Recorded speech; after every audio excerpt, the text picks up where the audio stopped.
Hello, chat. As y'all can see by this relatively empty-ish document that we are writing. It's Writing Wednesday, so we're writing. I hope y'all can understand and why it's Writing Wednesdays. Yeah. So, the big thing is,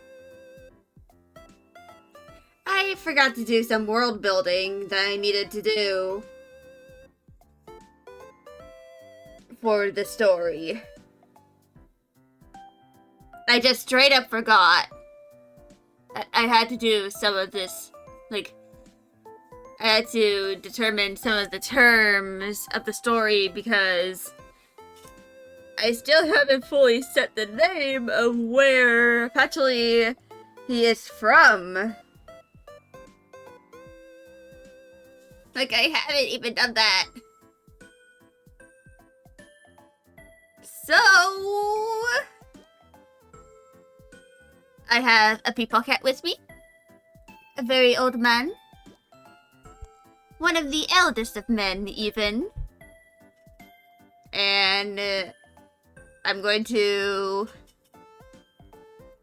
figure stuff out for the story with y'all.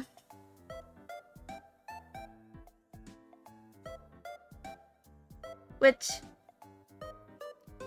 is something that you should have done in the first place. Yet I didn't.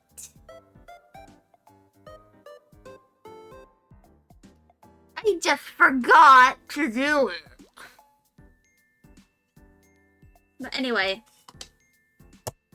I have written down the terms of stuff that I need to do.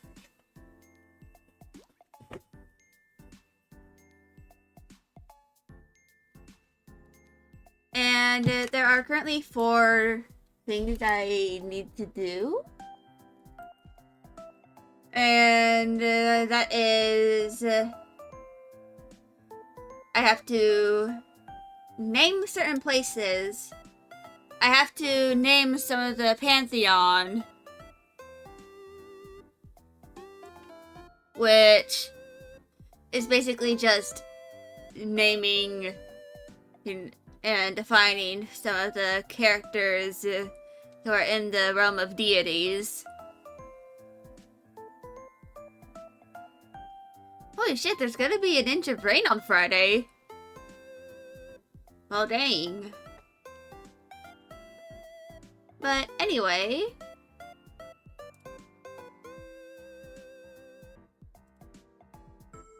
So... There is one chapter I have.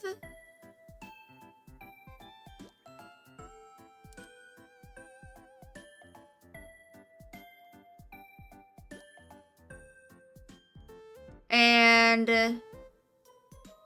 I'm going to mention that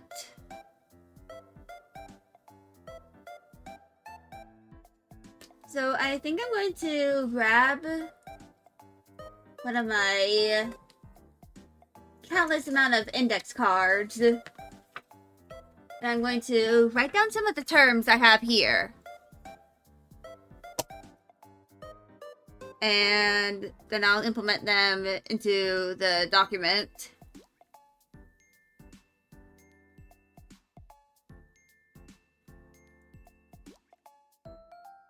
So...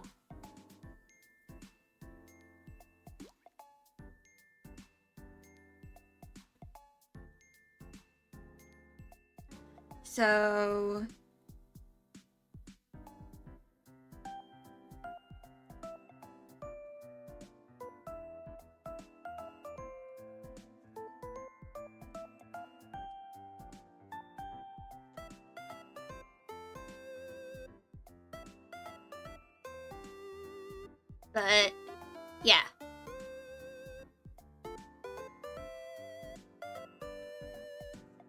I'm going to probably categorize some of these. I'm going to make some categories for these as well.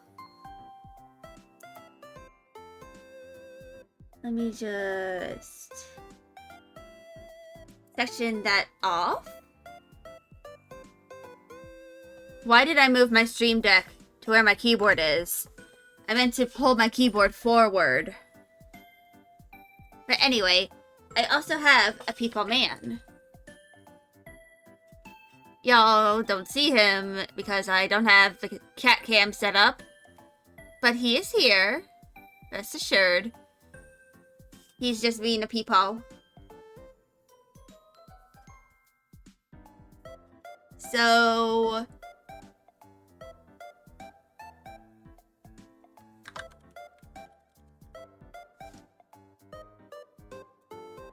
I'm going to put this at 16 points.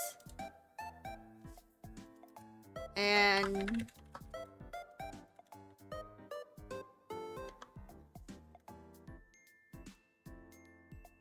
I'm going to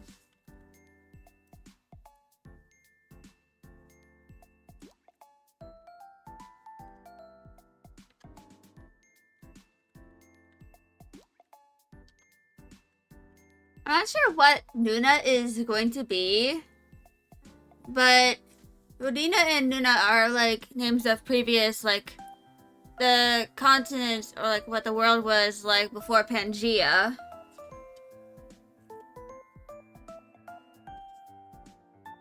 And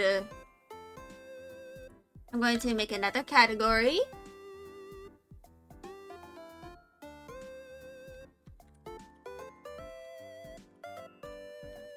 And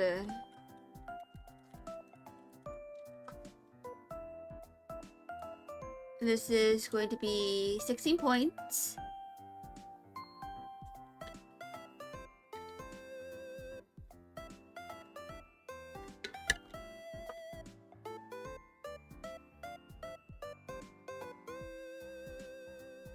Hello, Susie Buddy Love. How are you? I hope you're doing well. I'm doing a bit of world building here.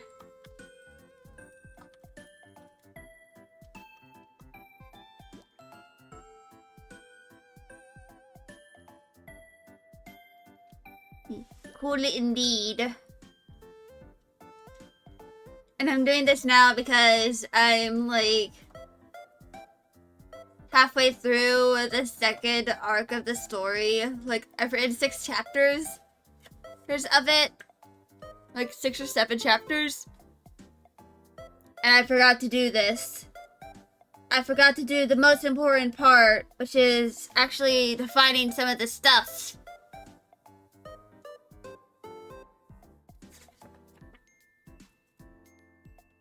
That, you know, some of the terms.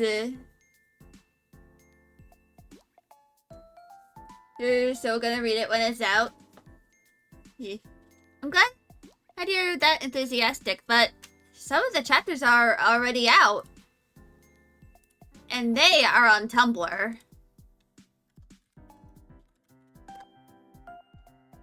Just ignore the AO3 link, I haven't updated it in months.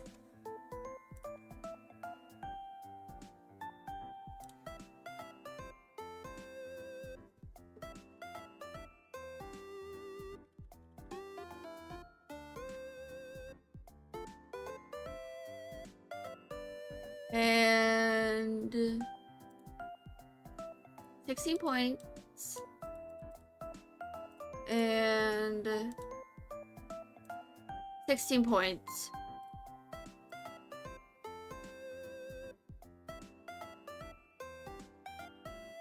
But you're gonna be here and hang out? Alright. That's understandable. I appreciate it. And since I'm, you know, trying to push for affiliate.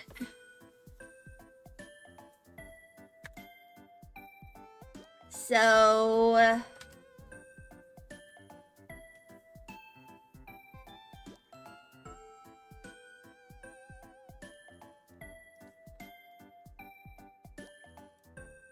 and I'm going to place this here.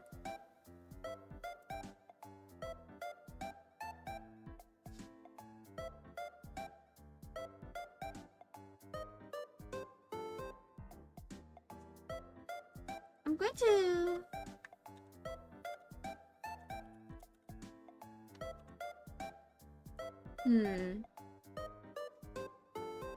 So the sculptor, her and the waist are kind of like two things that are like intrinsically connected.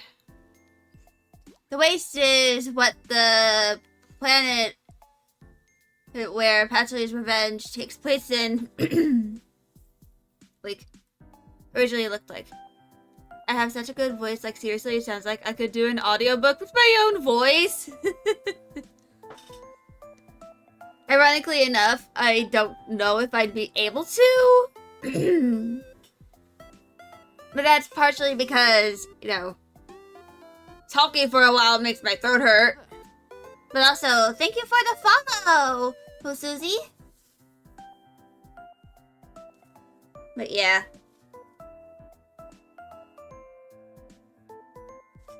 I'm not inherently someone who, like, does voiceovers and stuff. I prefer her, like, creating stuff where I can express my words on the page.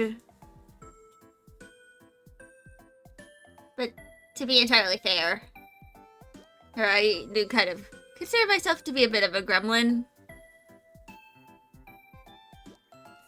It's like a hee-ho-hee-ho. A hee-hee-hee-ho-hee-ho. Yeah. So, the waist... like... was before... sculptor... arrived? Hee hee hee, gremlin noises, yes. I have 3 modes. Usual voice, gremlin voice, and whatever voice I use when talking to my cats. Like, for example, the old man, the Mr. Hon Hon, the Amimir, the Mimimimimimir.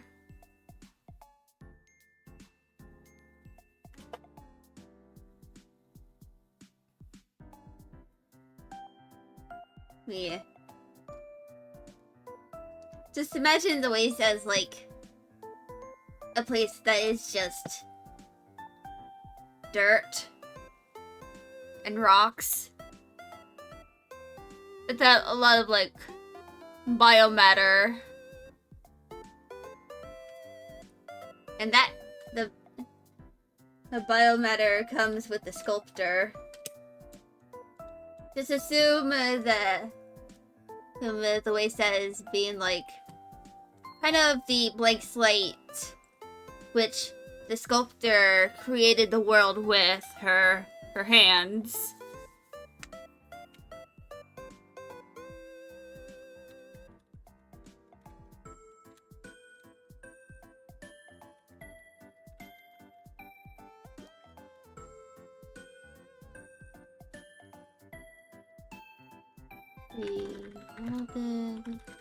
The world with her hands,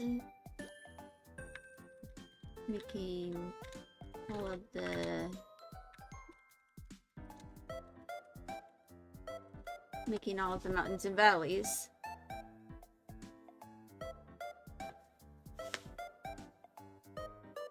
And Rodina and Jaime are technically, they mean the same thing.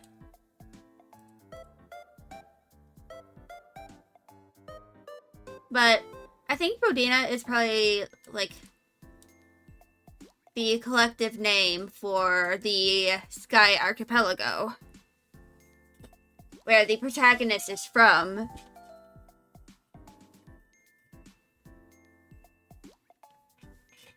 I still need to name the continent that they're, you know, in. Yeah, you're making grandma noises right now because you're excited. Ayy. Hold on.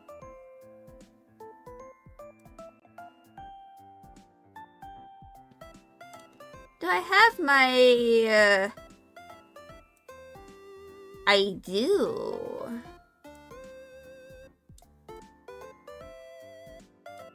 Give me a moment. As I do something. Hello, Mau Mau.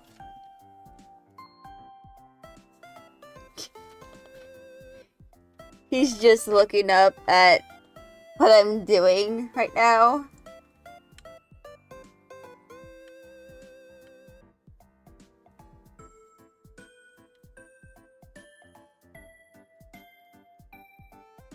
And bam. There's now a cat on the screen.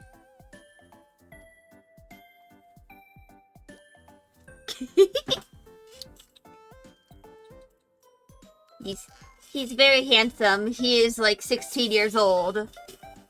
So he is a very old man. Like past the point of being geriatric.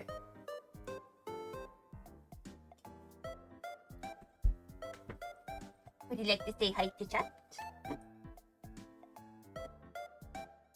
He's purring. Oh. Kitty cam. The cat cam is real.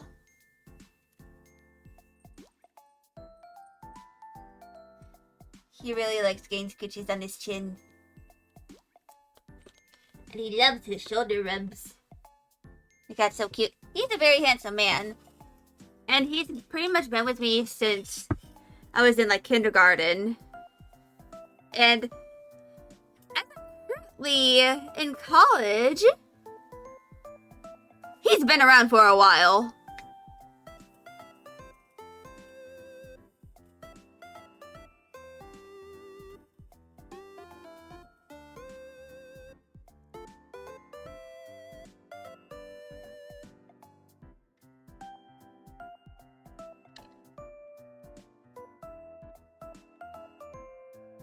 And I'm probably going to...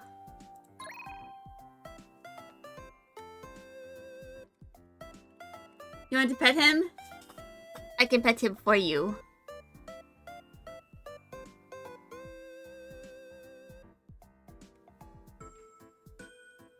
He's a very handsome man.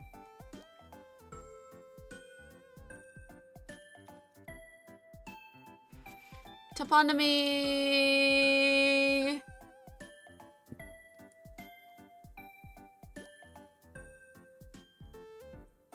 Yes, a very handsome cat. Yeah. He is, you know, he's a tuxedo cat.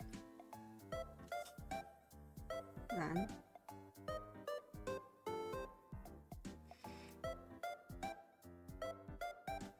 I can see a bit of my drawing tablet over here.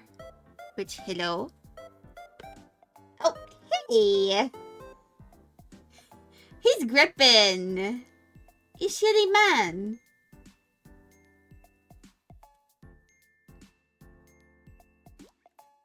He's gripping my fingers. You're shitty. I think he just wants to nap now. He is an old man, after all.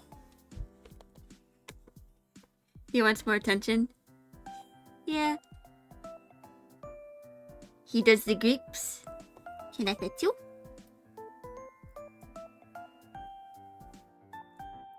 Hey!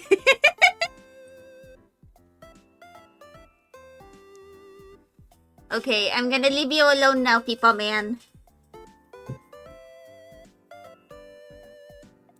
But anyway.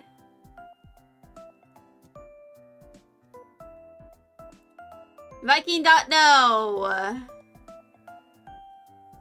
Derived from Old Norse words for landscape features and other descriptions.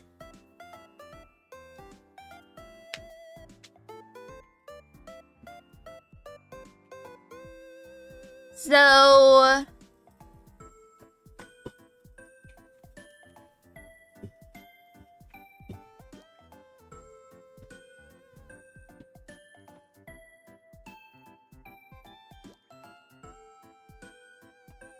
And that's the Discord server and my Ko-fi.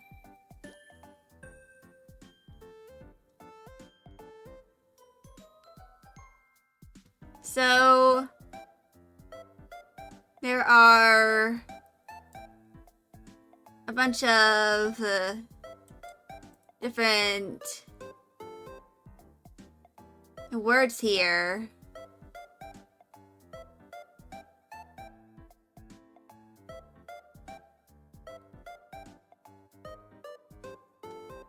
And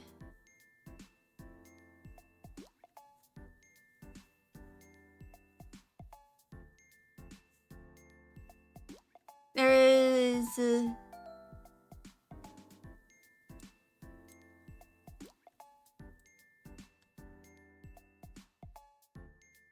I understand. Is it Norse word that means stinking or foul? Like, it can literally just name a place after it being stinky.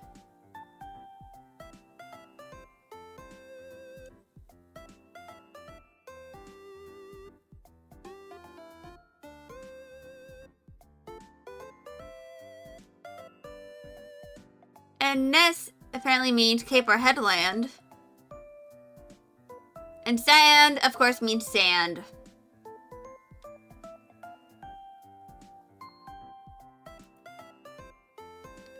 Yeah.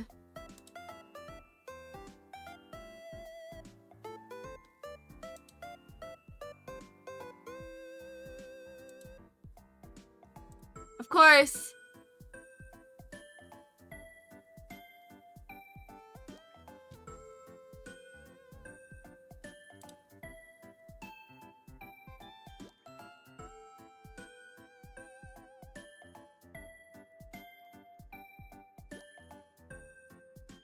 Exonyms.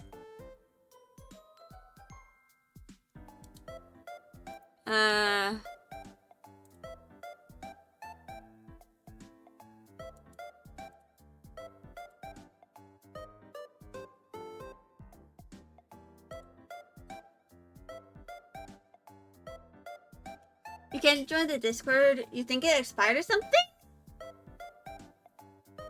Oh, because it takes you to Discord, but it doesn't appear on the servers. Hold on. Invite. Copy.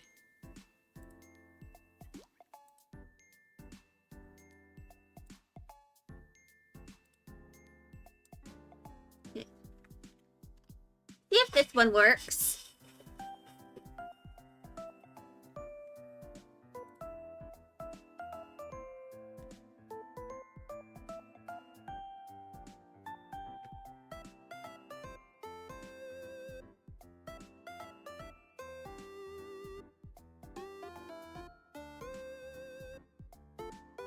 So...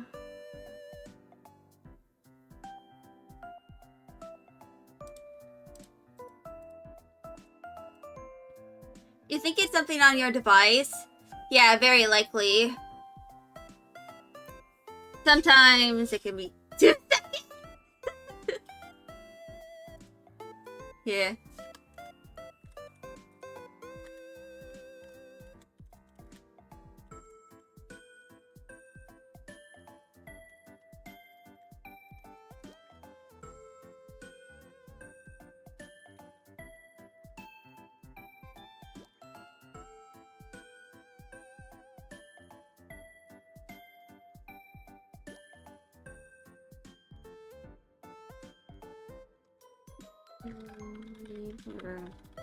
Which is old gold.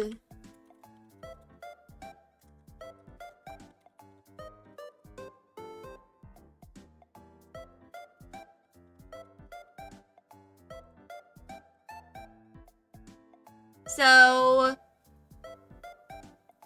I'm kind of basing the Scold Church and like the neighborhood it's in, historic Scold, off of a place that is from the state where I live. I don't really live close to it. It's like about an hour away from where I live. But it's kind of like... Hold on, I'm going to look it up. So...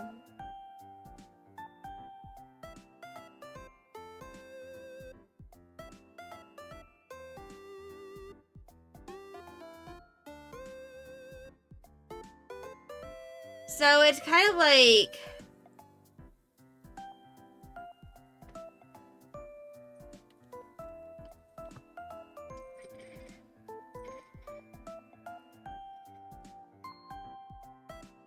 What are you doing, Peepo? Oh, I think he sees birds. That's what he sees.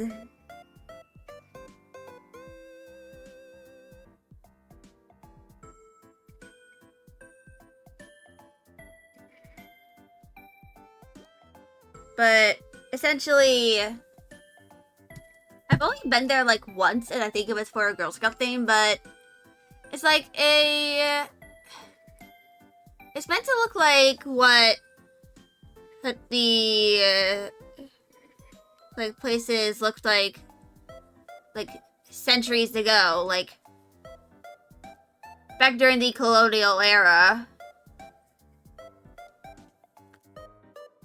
Are you trying to lure in some birds? We can't hear you through the window, you shitty old man. You're shitty. Meow. Meow. But yeah. Essentially, it's kind of like meant... Essentially... the part where Patchouli and her church are in, they're considered the historic part of the, you know, city.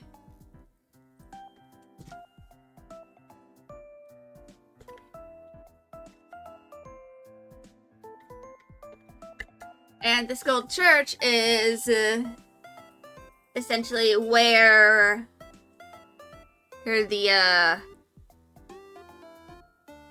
where Patchouli lived.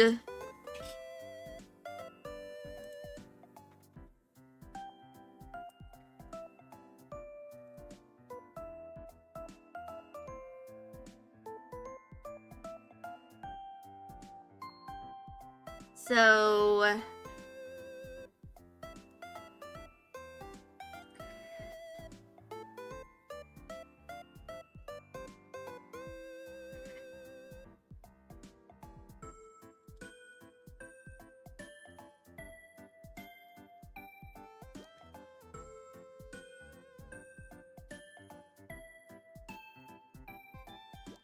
And... wait, I forgot to turn that down. Still says expired. Huh. And ironically enough, I just made that link too.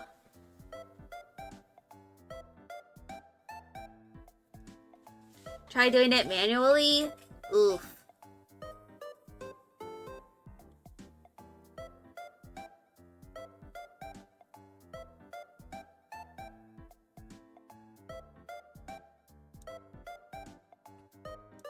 But it didn't work. If it doesn't work, it could be an issue with your device. Or maybe you need to update the Discord application.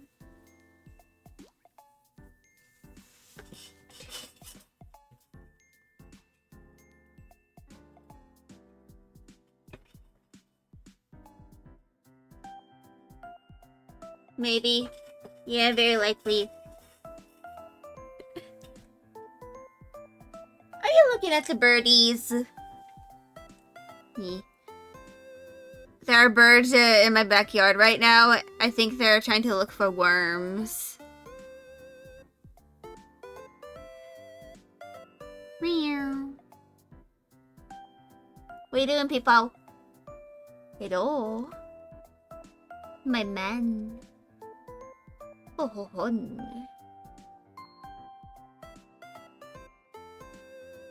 You're my mans. You are the man he yams. My people man.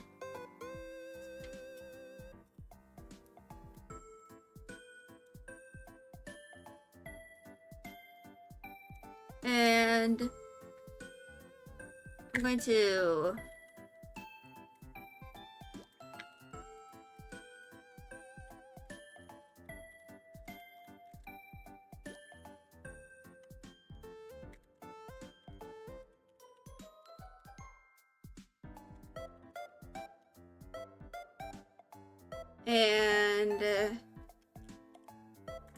Jaime is probably going to be specifically the island that Patchouli hails from.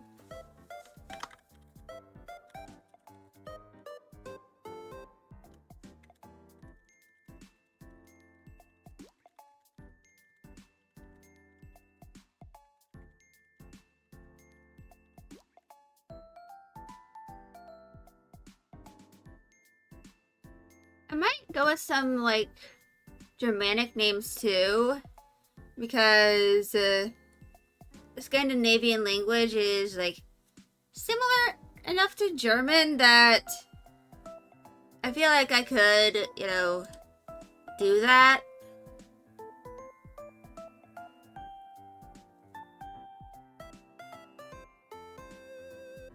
Also, I'm going to take a screenshot of the current site I'm in. So, Viking place names.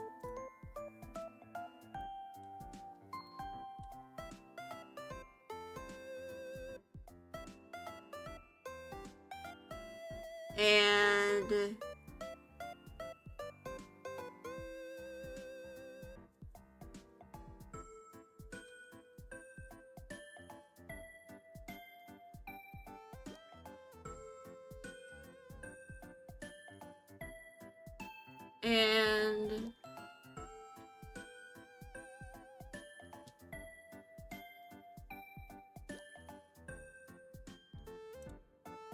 luckily I can always grab the image that I took, that I screenshotted. I'm going to place it on my drawing tablet screen.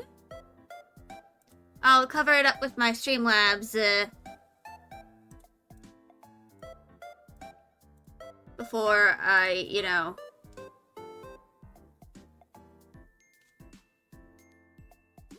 I forgot what I was gonna say.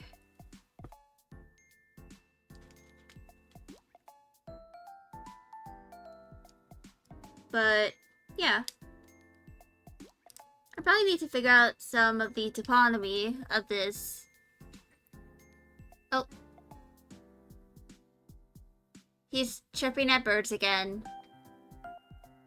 Shitty people, man. Works now? Turns out you did it wrong! Well, at least you were able to figure it out. Welcome to my chaotic disaster. You are now a Meowpoke.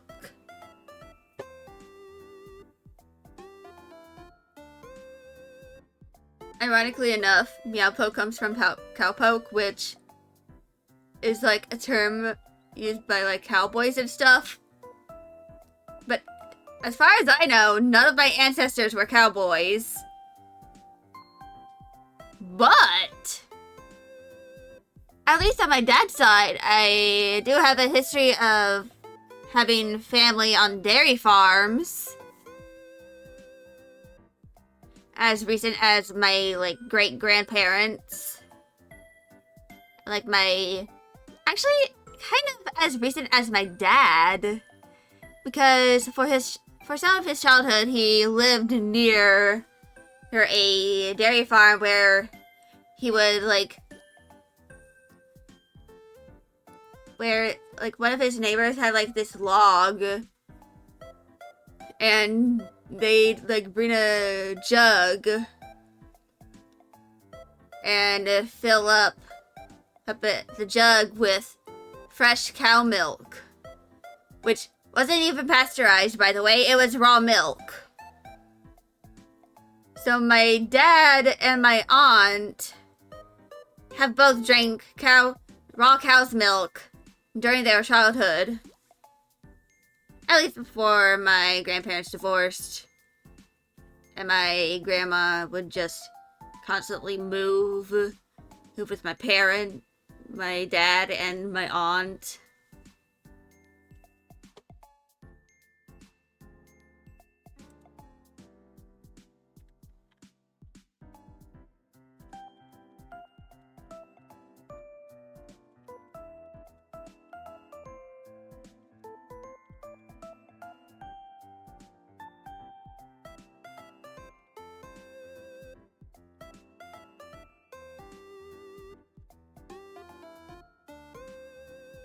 I forgot what I named Patchouli and Dahlia's dad.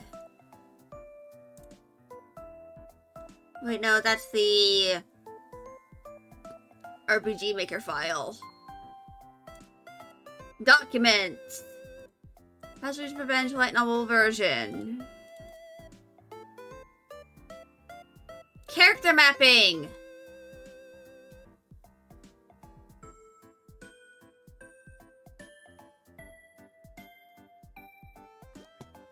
Grima Chroma.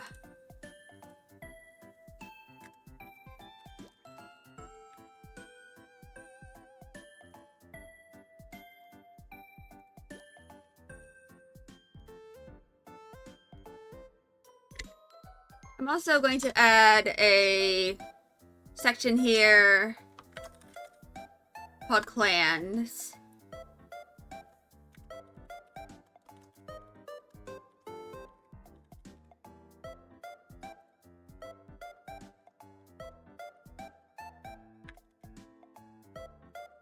And make that 16 points.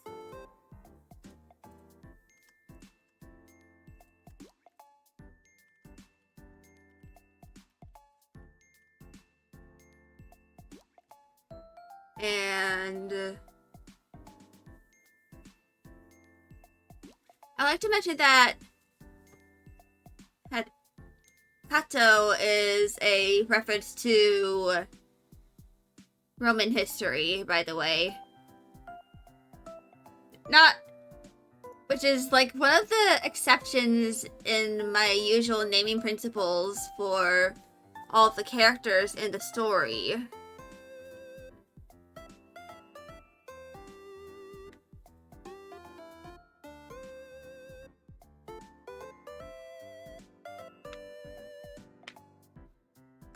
So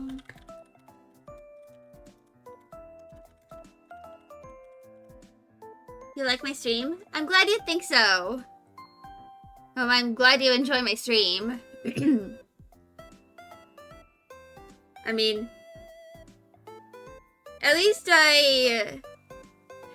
my streams are way higher quality than they were when I first started.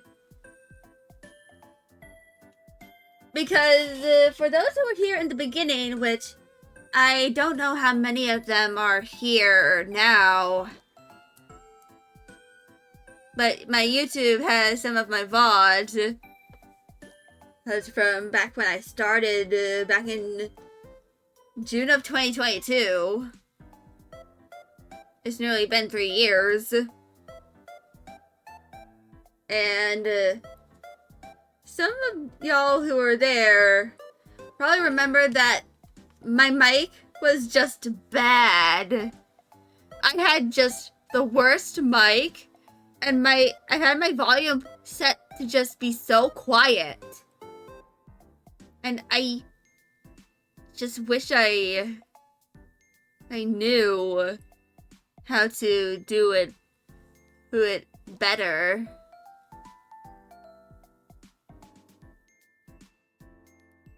But now I have my HyperX microphone, which I've been using for the past few years. And now, I'm not like super duper quiet. Because back when I first started streaming, I used to not really talk. At all. Like, I would barely even talk unless someone in chat talked to me. You have to go onto your computer? Alright. Go onto the pewter.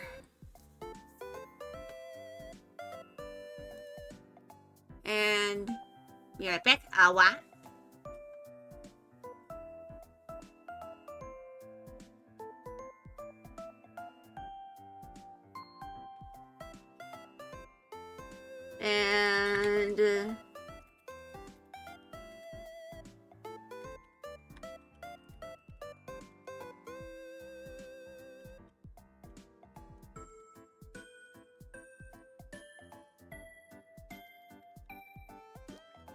And back. Awa.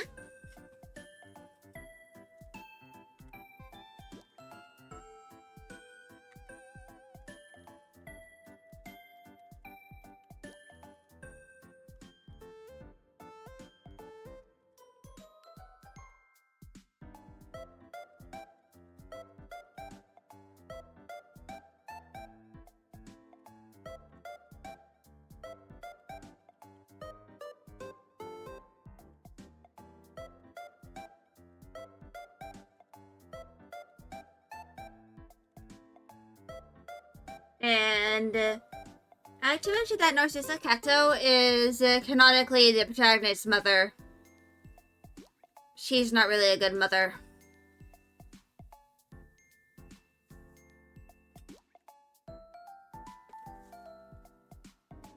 At all. She isn't even a good spouse. And for anyone wondering, Skelly, did you base Narcissa off of someone in your life? I did. The person I based her off of is my own grandmother. The only one who is alive.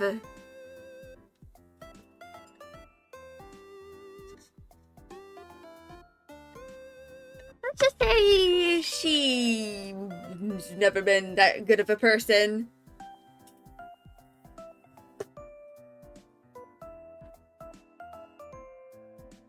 That and, you know,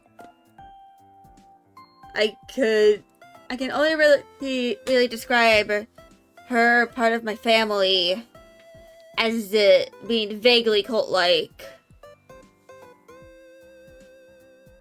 Because everyone had their own specific roles. And me, I was the child who wasn't technically, who was considered to not be my dad's child.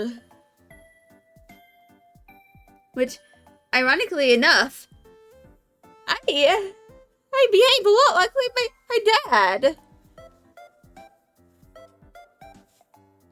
Which, for those who don't know much about Wisconsinite, a lot of them were like just, you know, Midwestern people in general. The cult thing, I don't think it's like just a Midwestern thing. I don't think it's like, I don't know if it's like something from where my great-grandpa was from, because he was Polish American. I have no idea if it's like a cultural thing to like have a patriarch or can have everyone just fill in very specific roles to a point of it appearing very delusional to outsiders. It could be, but I like to just think that my grandma's side is just really, really weird. But yeah. That is, you know, the semi-regular mentioning of my fucked up family. For Unfortunately, I am pretty much no contact with my grandma. I haven't really been in much contact with her anyway. Oh, Peepaw Cat has moved. Hello. He's slow blinked at me. But yeah. Cutie cat. Yeah. He's the handsomest of men. I probably need to make like a proper little border thingy for whenever I put on the cat cam. Probably like make it look like a frame that you'd put a photo in. Or in my case, posters. Because I have like several different like prints and stuff. And they are in photo frames because I felt like it would be a little prettier than just having them up on their own.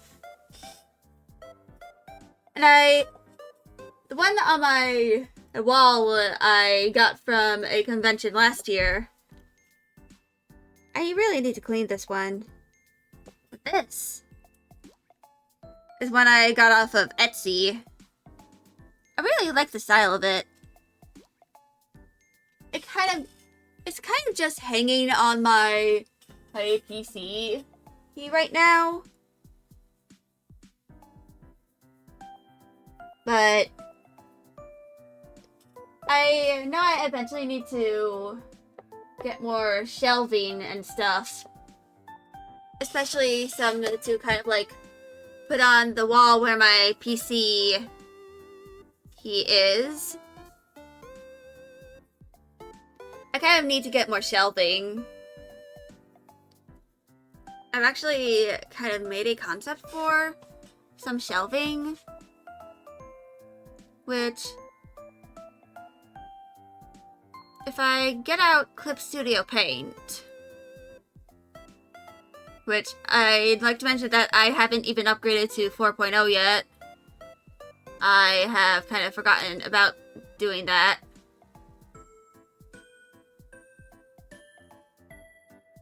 But if y'all look here, this is kind of like the idea I have for what it's gonna look like. It's very, very messy, but my plan was to kind of like have like 3 shelves on the left side. One of them is going to be where my, this thing is gonna be. Wait, I'm autistic? You saw it in the tags? Hey, fellow autism! Hey! But yeah, I got my diagnosis like 8 or so years ago. Yeah, I'm kind of like openly autistic. Like, I'm very open about it. Yeah. As you can see here, my plan was to like, kind of like, have the right side be where my screen is. I probably need to at the very least, replace the bottom part of my PC because it kind of like juts out. And it gets really annoying after some time. But this side here is kind of like where I'm going to be storing some of my stuff. Like my tissues and my medication. And maybe some snacks. The top shelf here is probably going to be for like some plushies. Which I actually have a plushie here that's going to be... I have 2 that's going to come in May. Wait, no, not May, June. Yeah, so cool. Yeah. I kind of have this little cauldron thingy that I bought from Target years ago. And I used to have it use it for my, like, Werther's Originals. But right now I kind of have it for my high chews. And the last 2 honey sticks that I have, that my mom got me for Christmas. They're elderberry infused. They're really good. But yeah. I have some candy that I haven't even eaten in like several years in a Pyrex container that has like bats on it. And I'm pretty sure the candy in there has all expired. And has been expired for at least a year or two. But yeah, this is kind of like, I put it on this thing, which is like me figuring out what to do with my graduation cap for when I graduate in the next few years. Because right now I am technically a full-time student. I don't have any classes right now because I'm taking the summer off. But I have to take a few classes so that I can transfer to a university, which should hopefully have some of the classes I can take.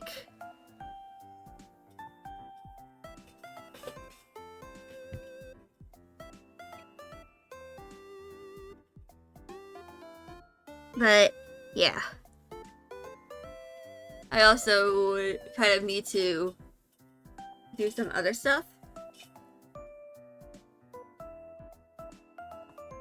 But yeah. Right now though, my main focus is, you know, right now I'm trying to get this thing done.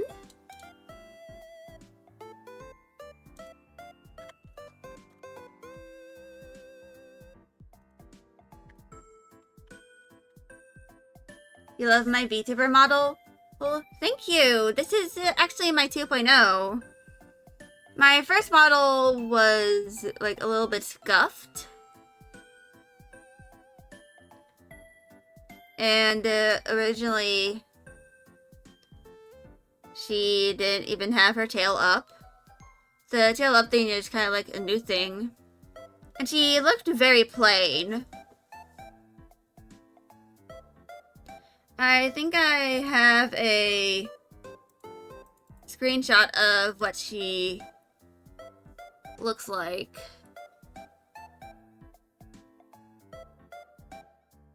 It is somewhere within my ungodly amount of screenshots in my downloads folder.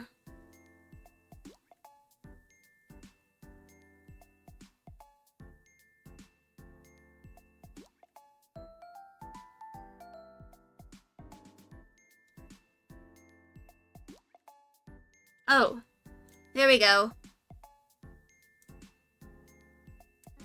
So this is what my old model looked like. You can see that, you know, she looks very plain. And her horns look more like cat ears, which I actually did on purpose. But yeah. It was very, very difficult to get the rigging for the zipper right. That, and I never even added physics to some of the things like the necklaces that are here. Those were never really... I didn't really add many parameters to it. But yeah. And you can see my old overlay.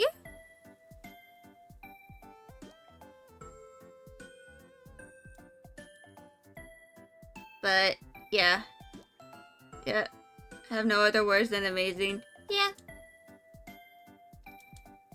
I feel like this kind of like proves how far I've kind of gone because when I first started... When I made my first model, I knew nothing about how to make VTuber models. Like, I was still really relatively new to the whole VTubing thing. And that model took like 2 years to make. And most of that was just trying to get the art right.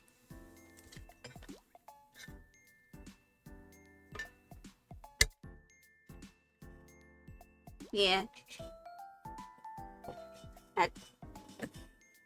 Fortunately, this model took like half the time. Actually, maybe even a quarter of the time.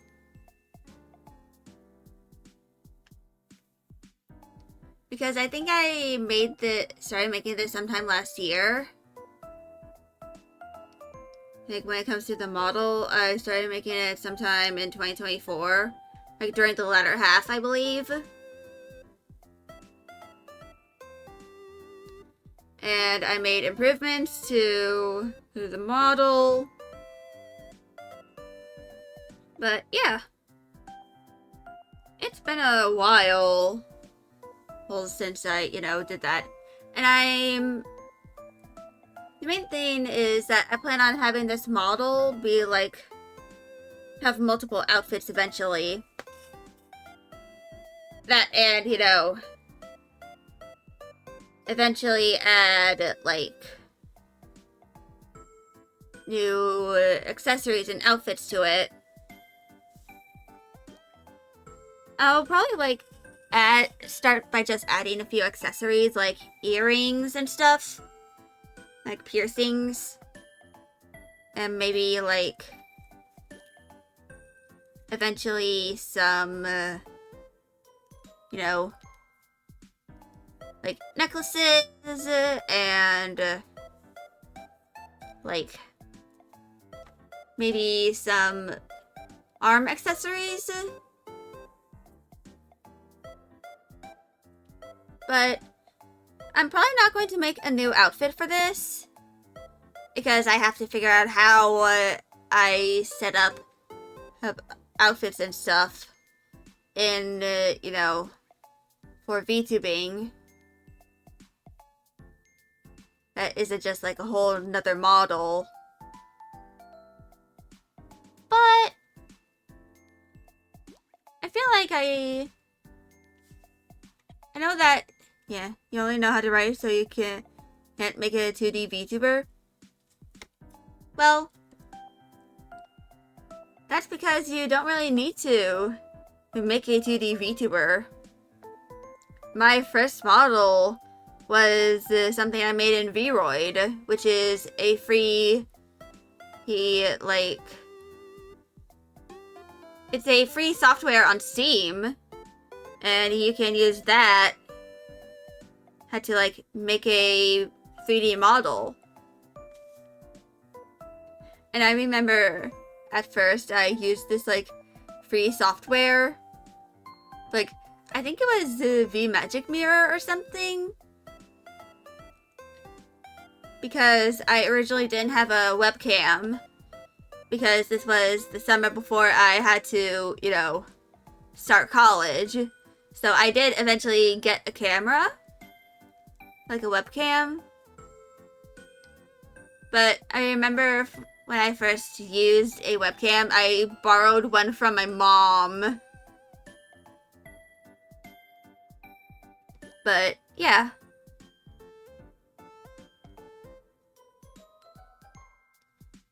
And I remember, like, I kind of just made my first Vroid model just look like me.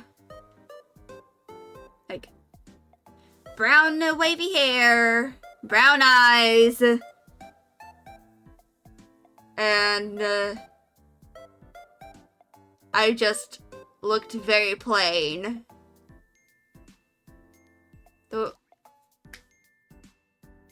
But then I made my 1.0 concept, and that, looked a little different. It had the black scleras, and some of the, purple hair. I didn't even add a tail, but I did, like, add cat ears to it, because that's what my horns originally looked like. They're meant to be reminiscent to cat ears. But then I made another version of that model after I debuted my 1.0. So I kind of used that as a concept model to do the hair for my 3.0. Well, no, not 3.0, 2.0. Which essentially I did that because the hair for here is, like, very complex, because there are not just 2, but 3 colors. I kind of wanted to look like a calico. But when I was working on my teaser comic for my lore, I had some parts where, you know, it was like a black and white filter. And I realized that the red and the black have very poor contrast. So I just look like I have two-toned hair. But honestly, eh.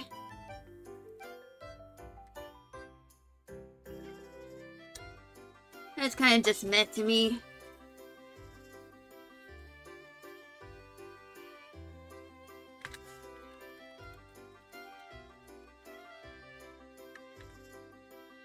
But, yeah.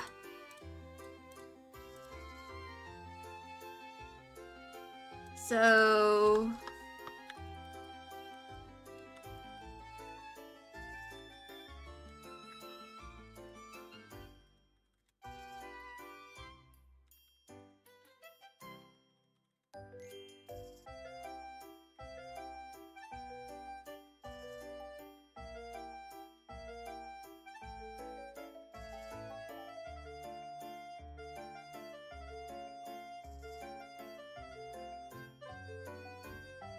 And, yeah.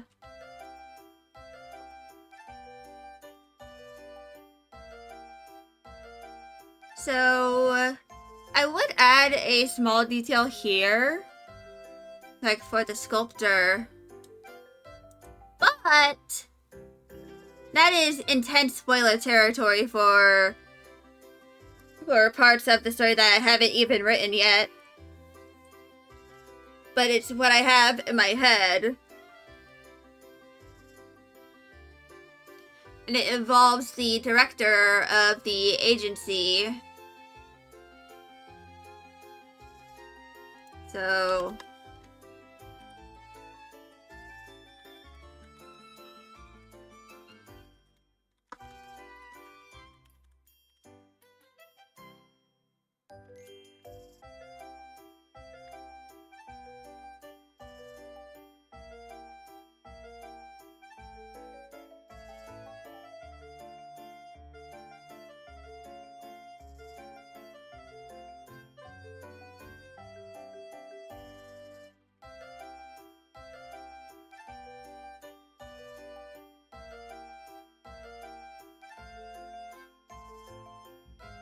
So...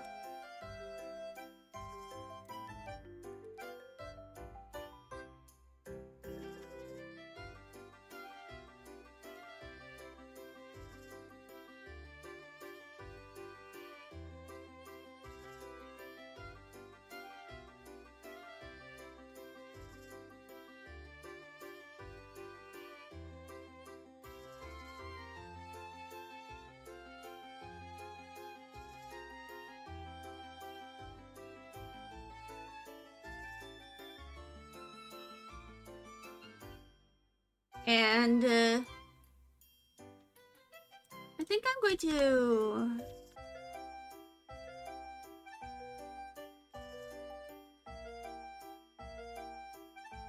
I'm going to put Nuna over here. 16 point. But yeah.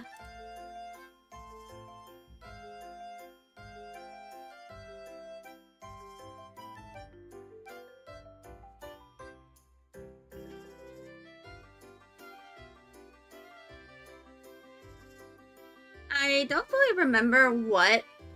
I probably need to look through all of what I've written so far. Or for the story, because I know that I have a lot of stuff that is written down.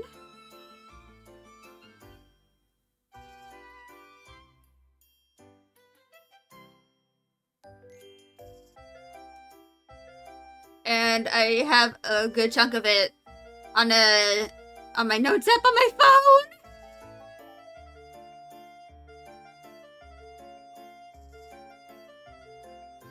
And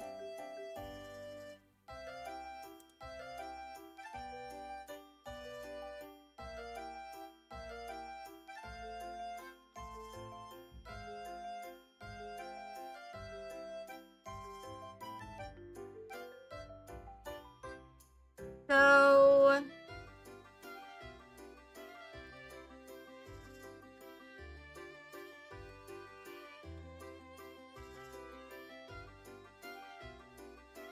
And the Heinkatzel, they are kind of relevant to the story because if I go to the chapter ideas I have here, and I scroll down to the Hydrangea Macrophylla chapters,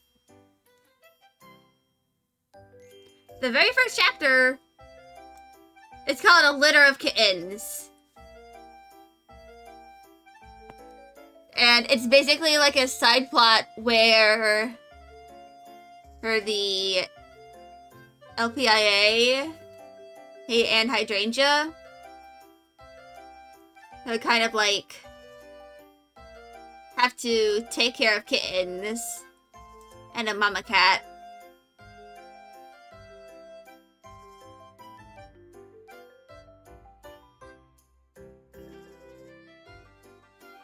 I probably need to add a few more chapters to this part, but I think right now I have 30 whole chapters.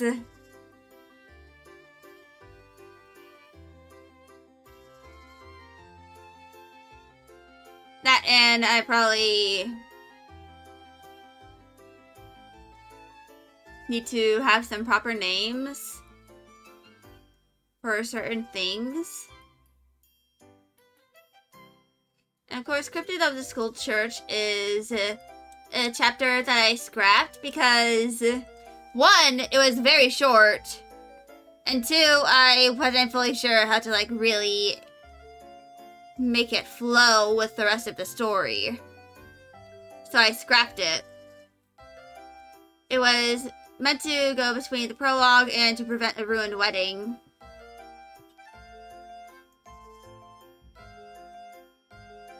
And I'm probably going to make a post on my Tumblr, like my writing blog on Tumblr, where I explain all of the terms and stuff, and maybe like make some posts where I explain some of the stuff a little further,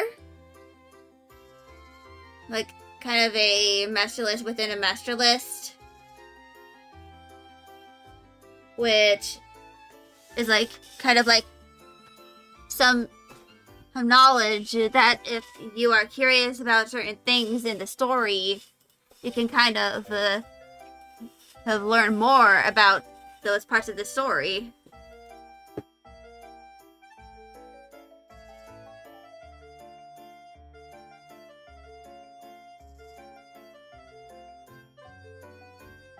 And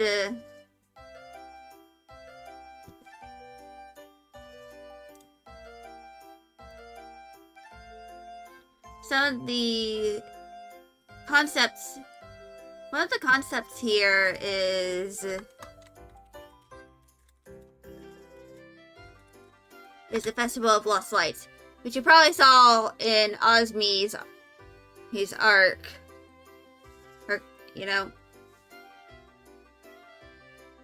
And for those who don't know, I am a huge fan of Transformers.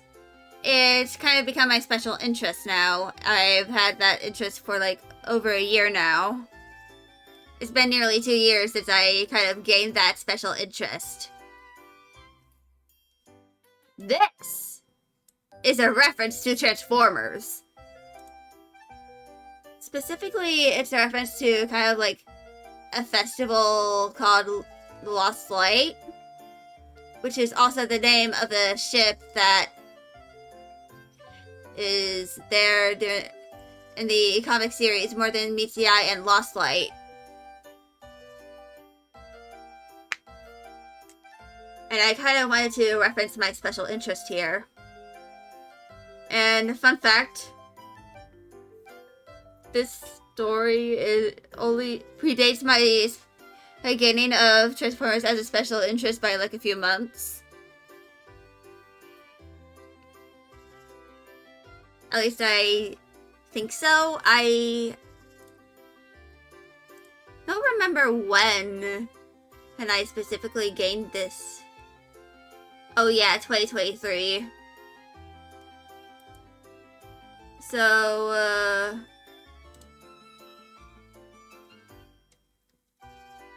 properties. Yeah, I kind of started making in the story of Patchouli's Revenge back in, you know, October of 2023. And I started gaining my special interest in Transformers just a few months later. Because I remember asking my dad, because I knew that he also liked Transformers, but I didn't back then, what his favorite Transformers characters were, because I wanted to give him some, like, presents, you know, that were related to Transformers. And because of that, I started really getting into the series. He's in the franchise in general. And now I am, you know, a part of the fandom.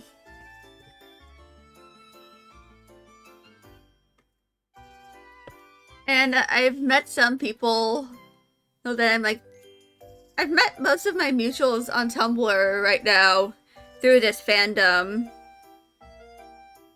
In fact, I'm even an admin on one of the Transformers-based communities on Tumblr.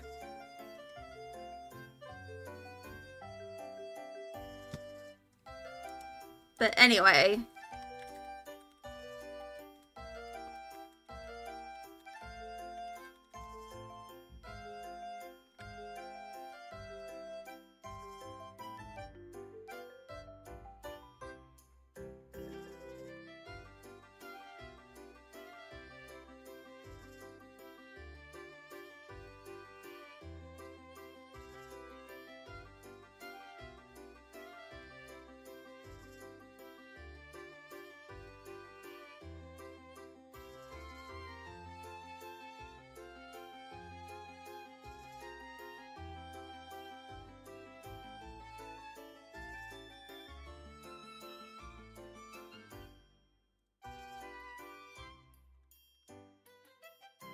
And yes, I am specifically making this. I'm specifically mentioning that, hey, this is a Transformers reference.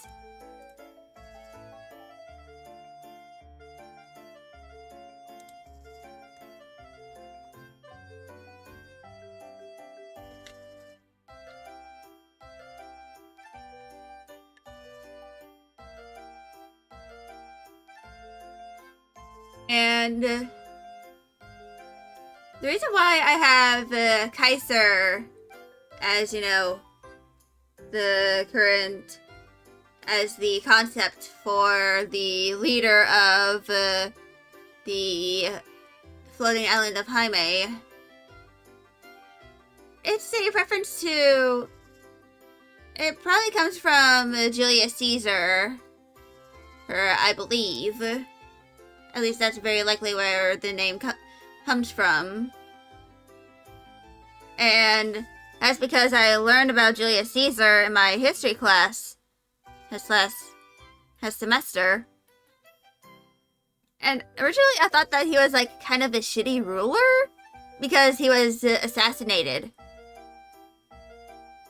But apparently he was well liked by the people.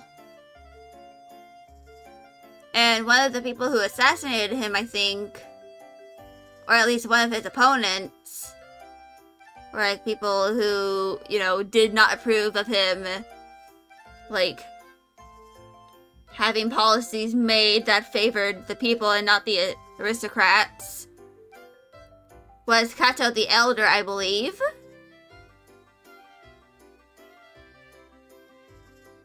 And, yeah.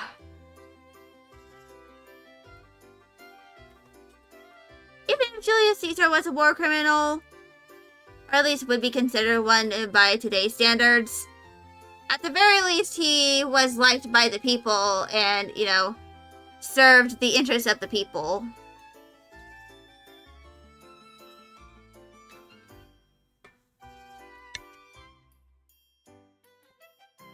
Yeah.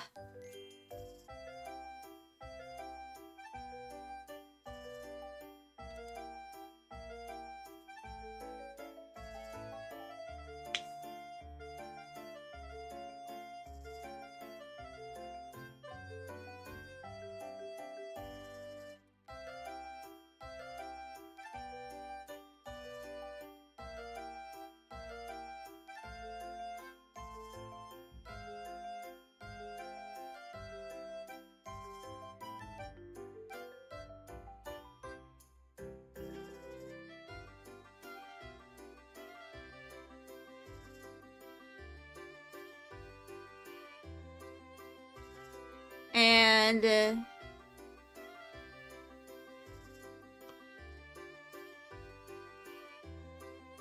yeah.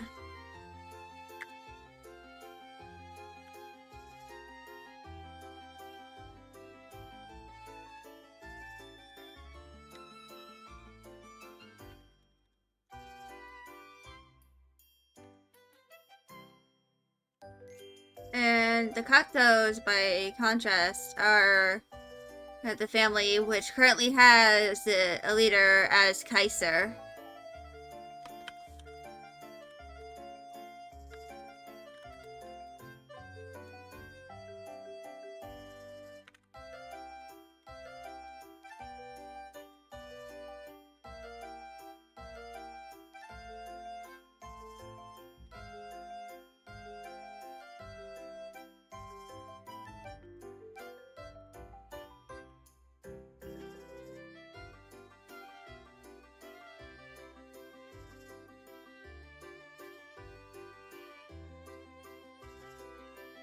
Yeah.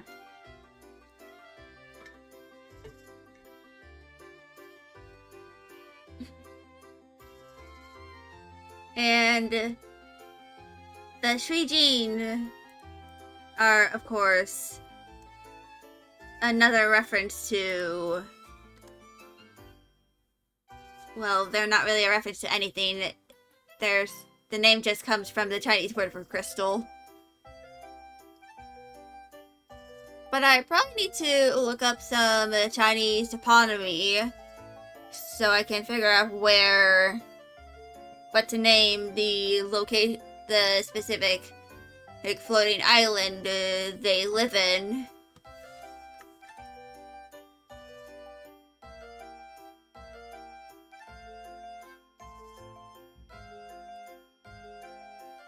And I also need to figure out some of the pantheon. Because right now I have the sculptor and Gimli.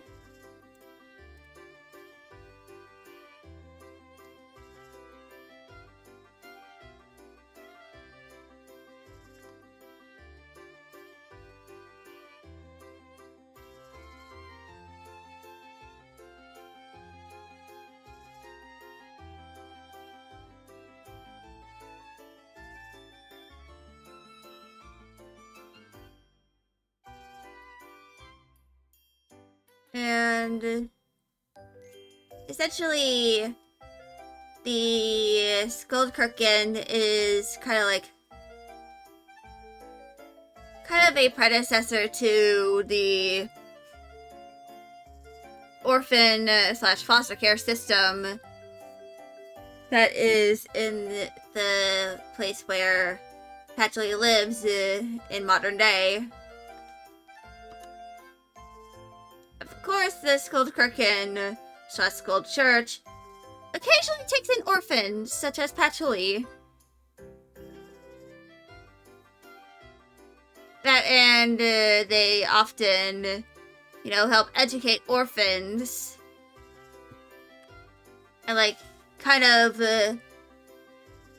give them some semblance of a stable life. Because, of course, a lot of, people in the foster care system don't really have much stable of a life. At least from what I've known. Of course, I've I've never really been part of the foster care system. I don't really know anyone who was either an orphan or in the foster care system. But I've heard that it can be really, really rough.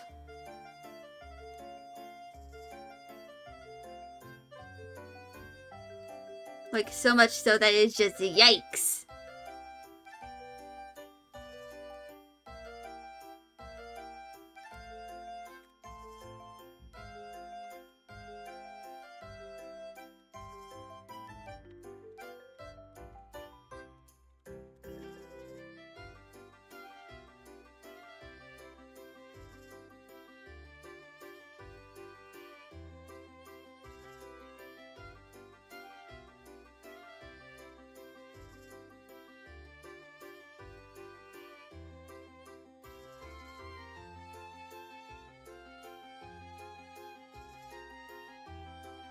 Hello, Peepo.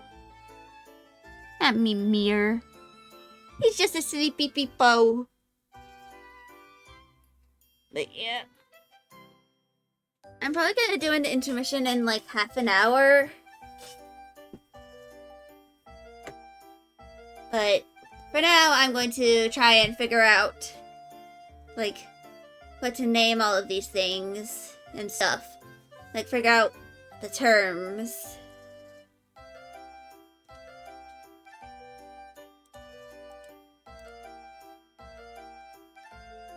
I'm going to...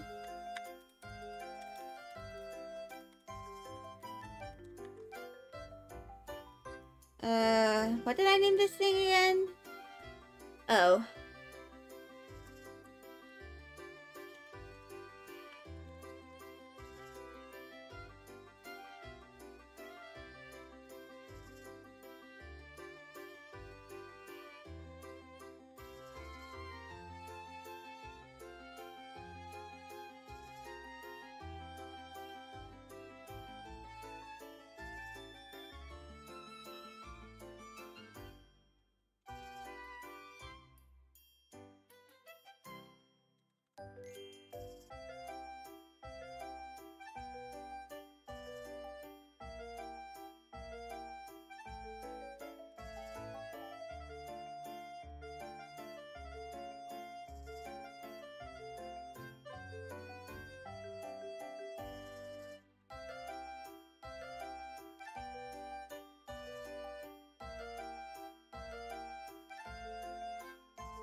Yes, I unintentionally made the rhyme of Grima Chroma.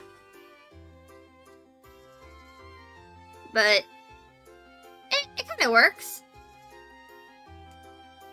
If it ain't broke, don't fix it, after all. Yeah. If anyone in chat has, like, any suggestions on what I should do, or, like, suggestions for like terms and stuff, I'm willing to accept those. I'll probably put, if you have no idea where to put it, I'll just put it in other/undetermined placement.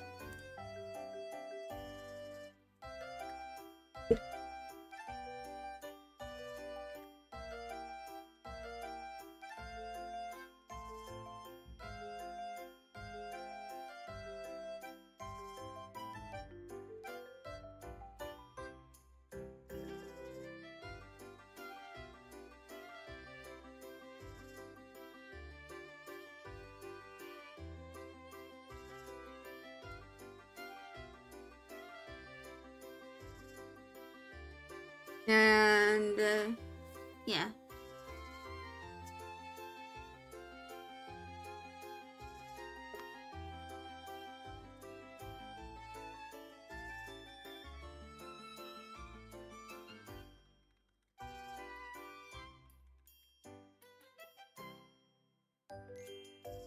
And Fennel is a character whose arc I'm currently writing, Funiculum Vulgaire.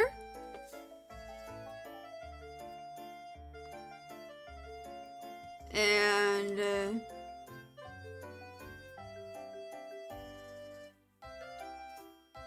yeah.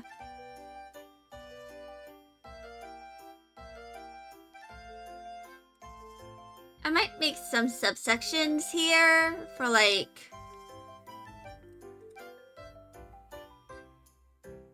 for example, if it's like like continents or like places for areas, settlements like towns, hamlets, cities, all that stuff. Buildings such as Skuldkirken.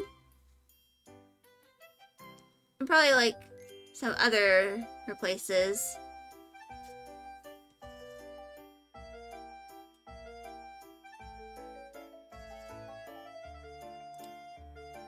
Which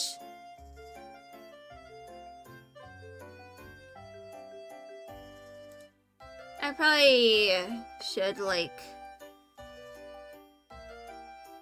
probably should have done some more research beforehand on like certain terms and stuff to like have some inspiration for what I'll be naming all this stuff.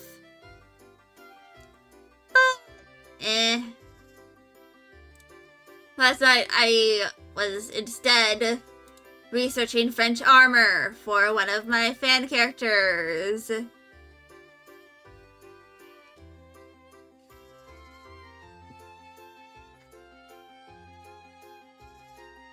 I found one reference, which is armor for heavy cavalry from the Met Museum.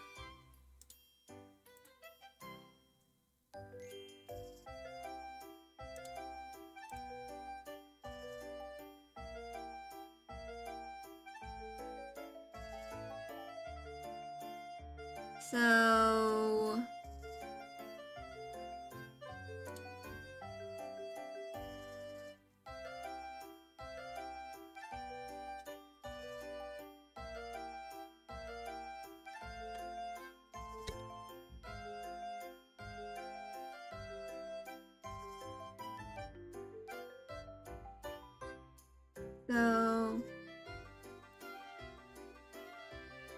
I found a few more.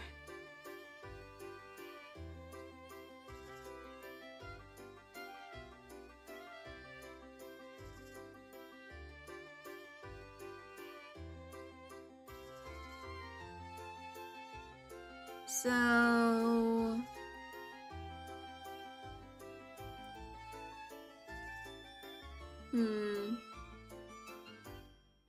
why the hell is there a Scandinavian toponymy male? Toponymy is for places, not gender. Her names for people.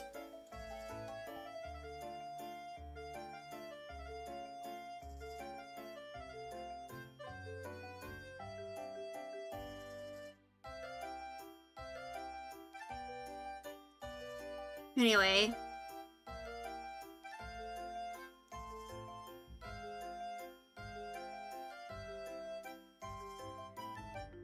And a little bit of stretching, because one side of my butt is, for whatever reason, sore, and has been sore since this morning when I woke up.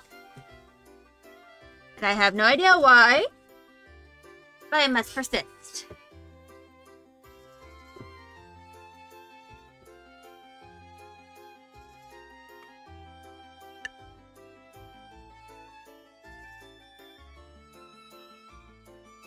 And these are like kind of the important ones.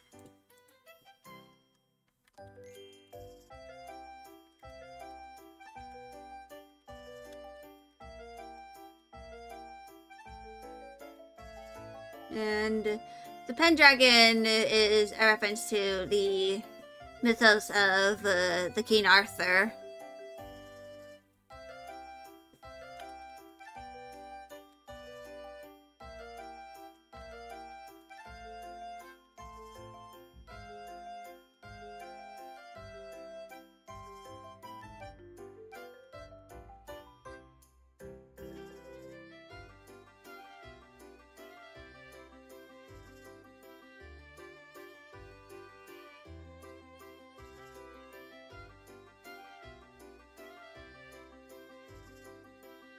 And, yeah.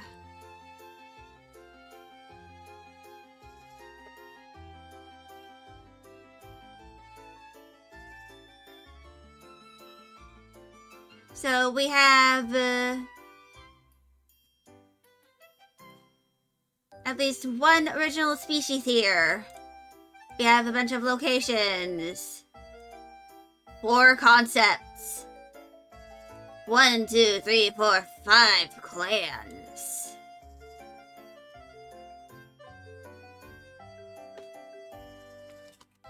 So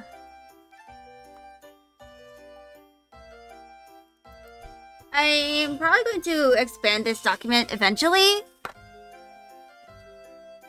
But now I need to figure out what to put the species name for the species that Patchouli and some of the other characters are from. are.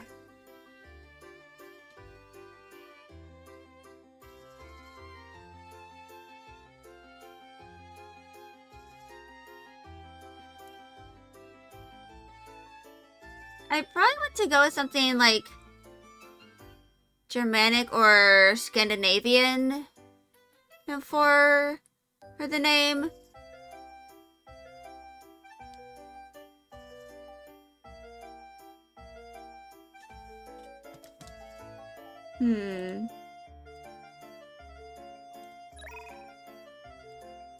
Hold on.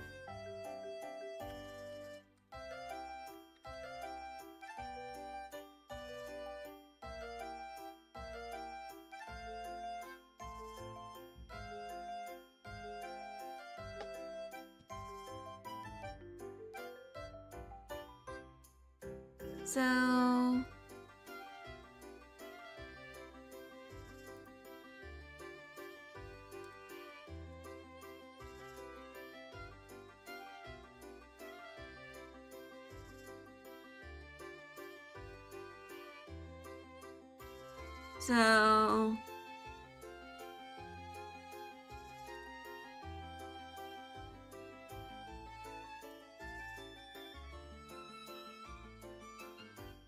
Dragoste.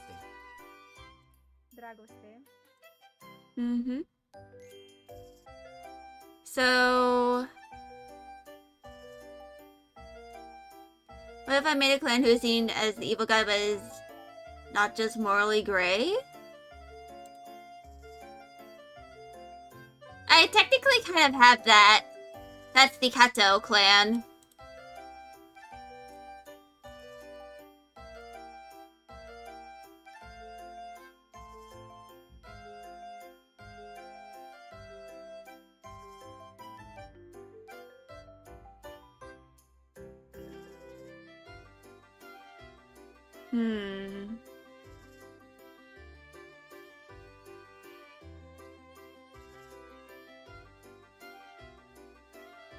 So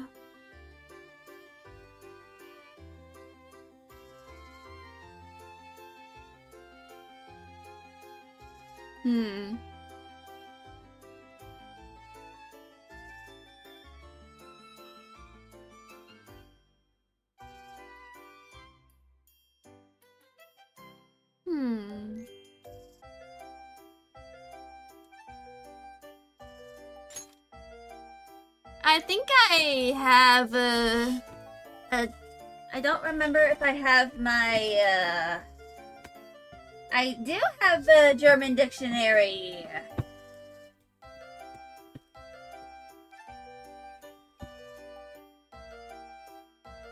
There's a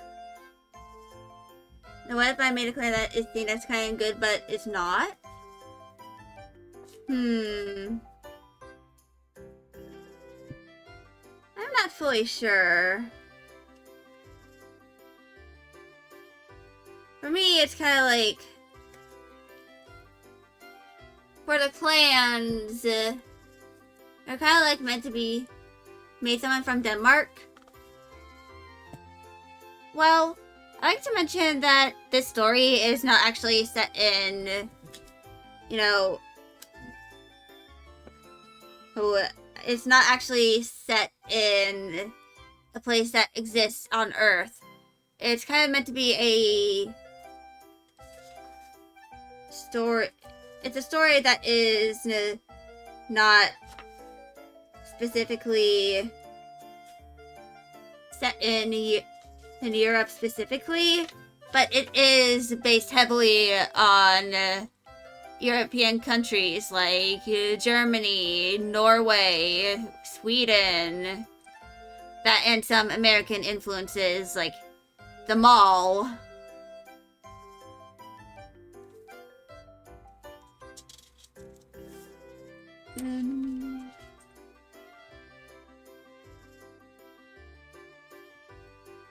You know, what about someone who's like a character from a land that is based off Denmark?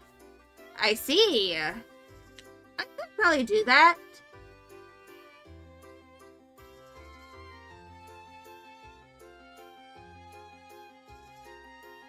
So...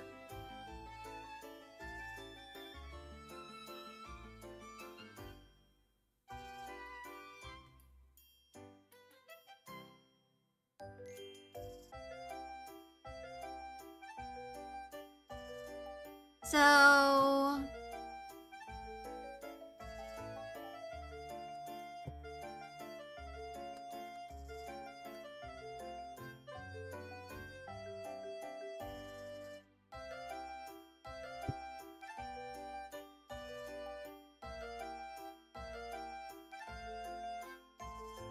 And... that kind of makes sense, though, having someone who is from a country that is based off of a pre-existing one.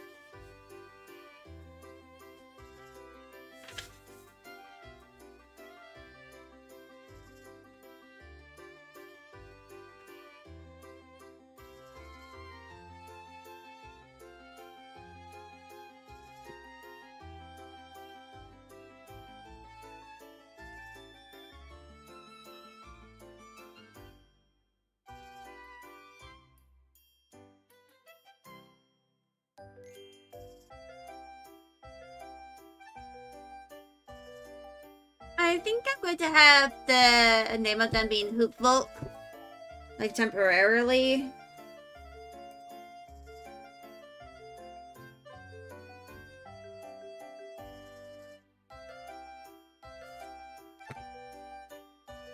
Until I figure out a better name.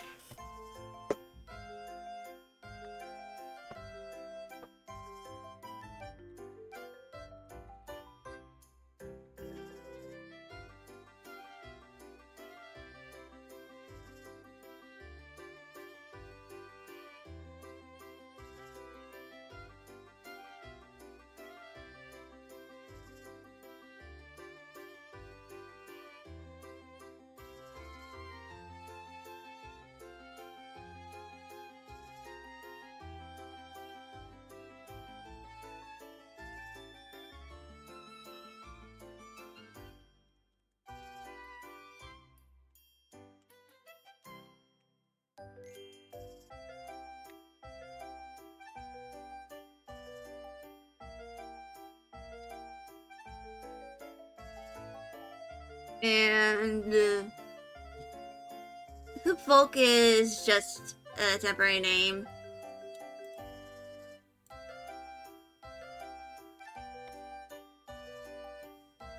Because I don't know what else I can really name them.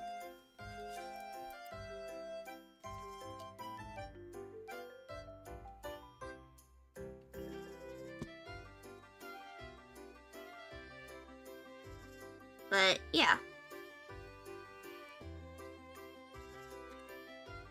And save.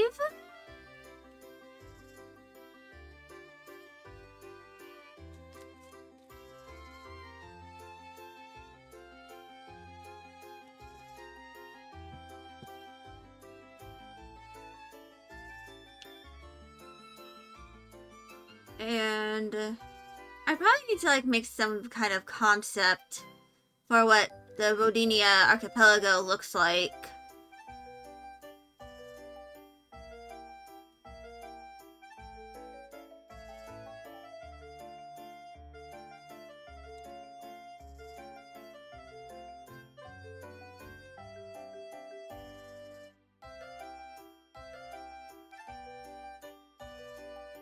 There's probably I might make a collective of a name for the people of Rodinia.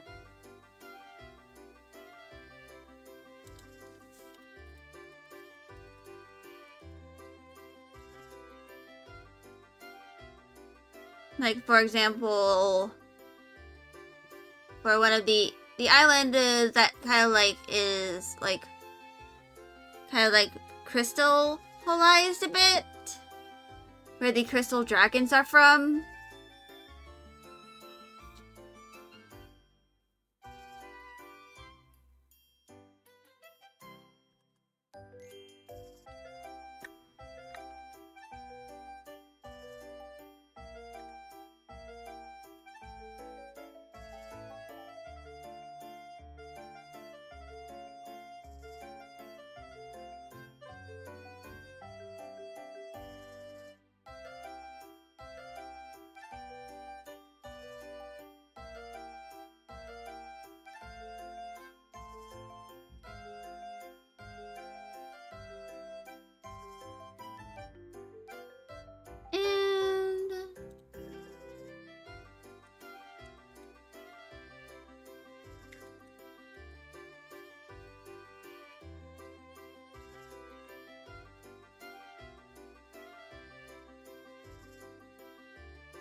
Just call him the Kristra, which is basically just. Also, thank you for the work, Saucy Miss. But Kristra is just me smashing up Crystal and Dragon.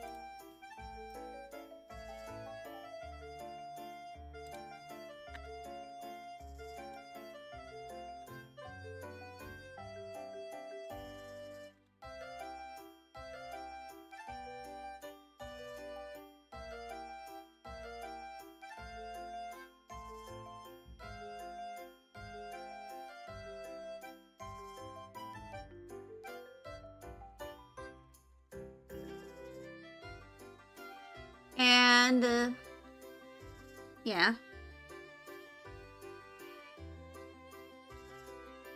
So, I'm probably going to go do an intermission soon, as we're getting close to the halfway point to stream.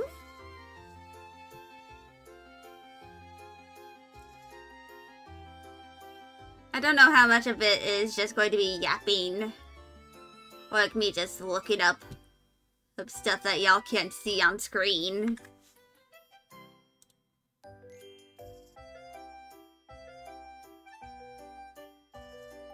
But, yeah. I'm actually going to go do that intermission now, because I need to use the bathroom and all that. So, I will be back in a few minutes.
Alright. I'm back. Peepaw Cat is, has changed his position.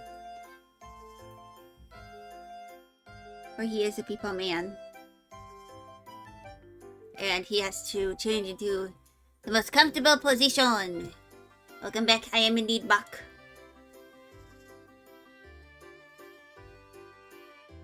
But anyway, let us continue doing this until I feel like doing something else.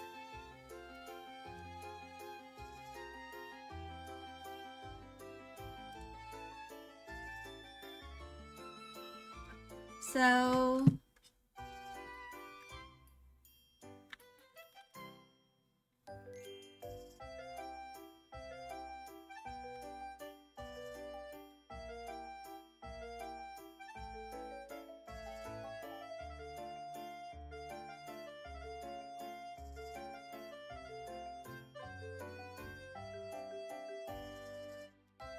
and yes, I'm just putting cooking as like a throwaway gag.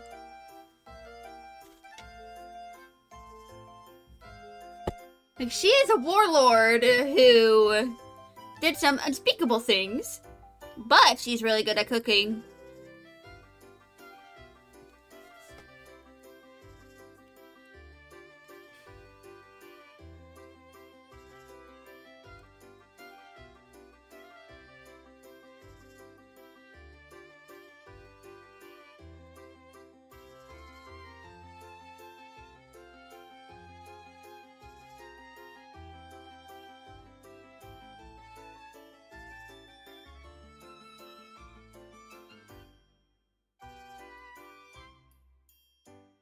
Yeah. Garm is the god of cooking, is just a throwaway thing. I have no idea how I'm going to really implement it. But it's there for whatever reason that I can't explain because I don't know why I put it there. Hi, Sabu! But I am going to just keep it there. Because whatever.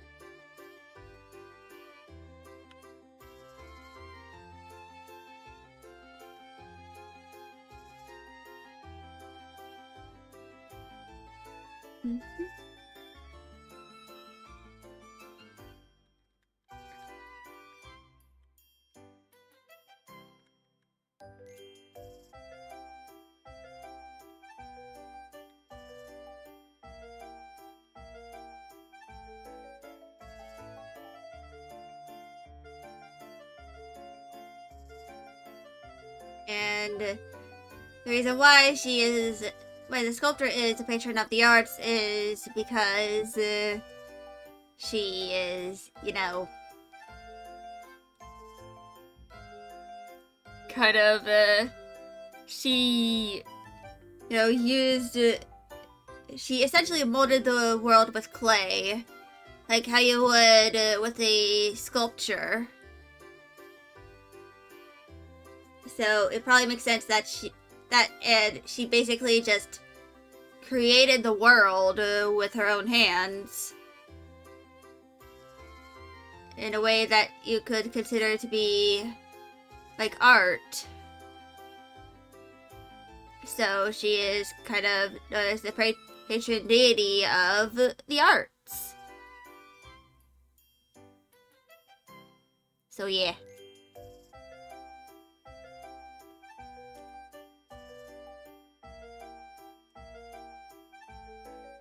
And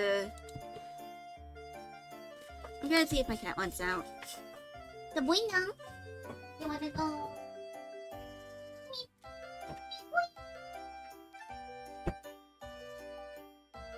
The Angori Calico has been released.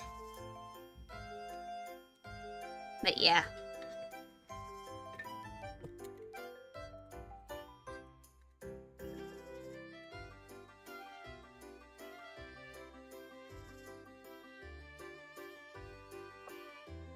But yeah.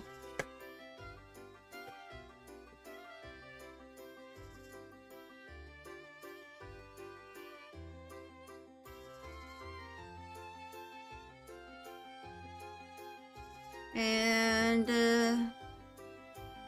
Papyrus sounded like hello, Tectic Bread. I am the world building. Because I forgot to do that when I first started making this story.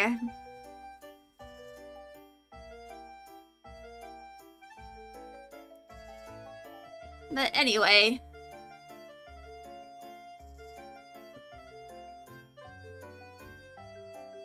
I am, of course, going to continue this for as long as I feel like I'm able to. I don't know if I'll end stream early or like switch over to doing some art.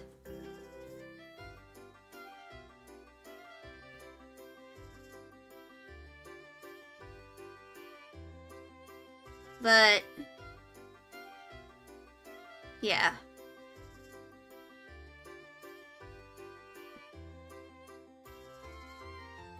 Looks cool? I'm glad you think so.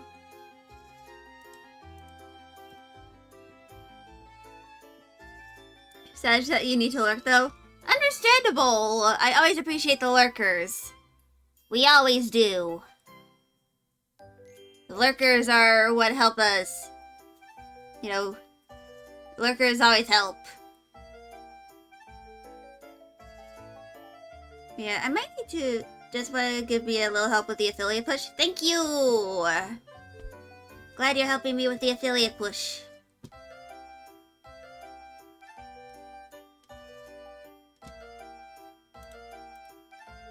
So...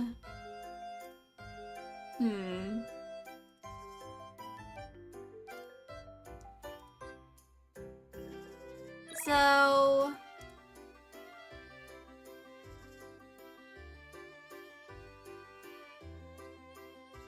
I think I had this in world building. Yeah, German toponymy.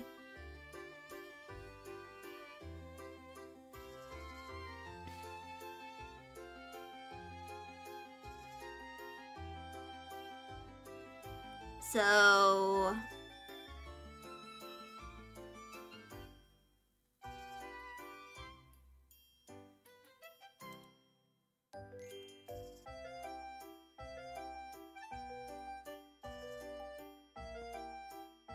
So...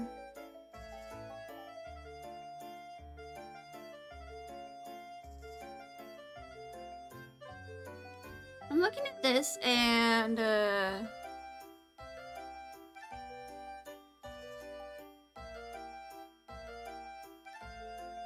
so there are some prefixes and just a whole bunch of suffixes.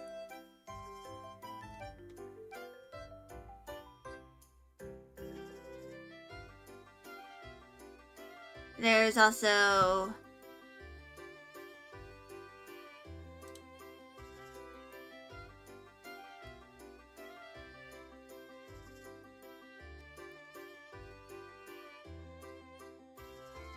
So...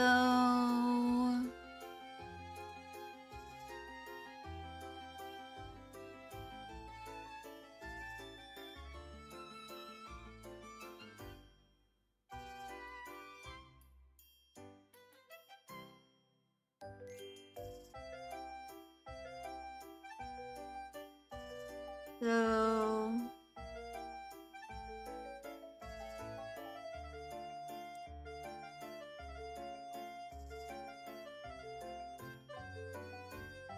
So...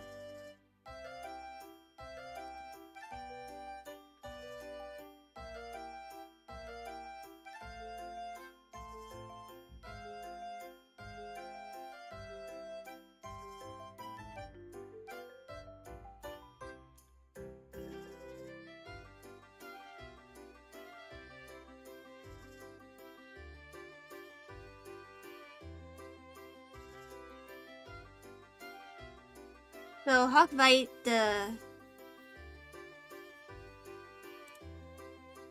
seems like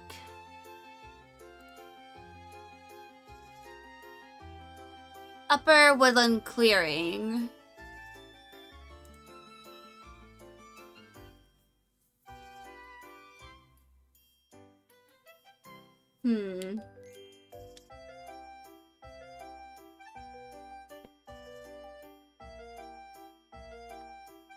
But yeah. I'm probably going to be using a lot of German toponymy here because it's pretty hard to find any that are like... Unless I go with like Norwegian toponymy?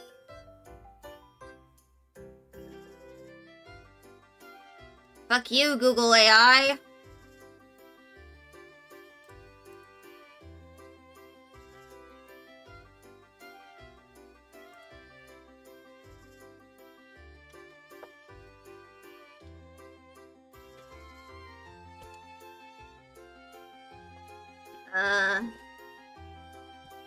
This wasn't much of a help. Updated toponymic guidelines for 2025.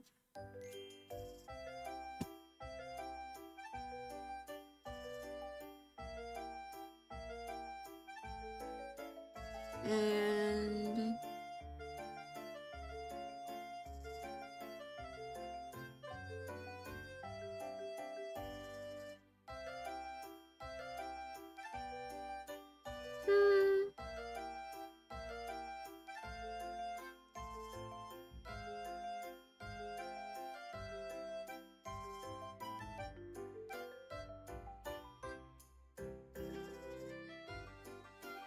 oh! This is going to be very helpful.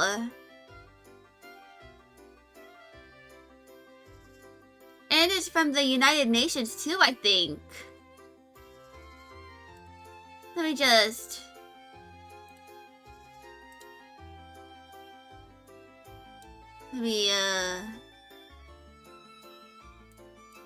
I'm gonna scroll up this.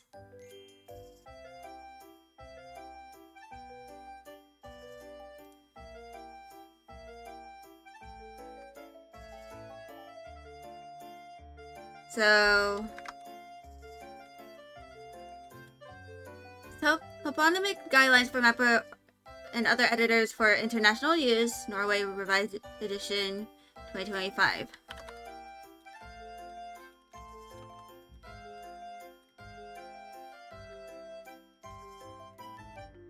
So I'm saving that because it's a really good resource. Like, I can't believe I stumbled upon that gold mine. Actually, hold on.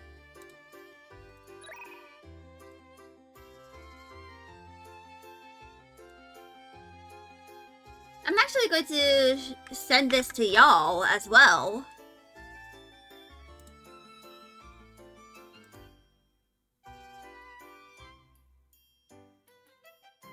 And this is from this year, by the way. Like, earlier this month. So this is the most recent edition.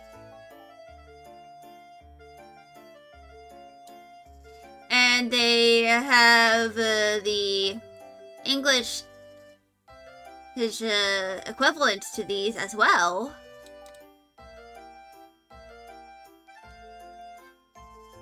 And the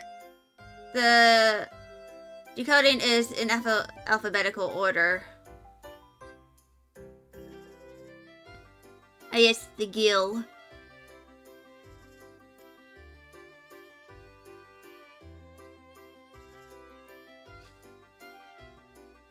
So,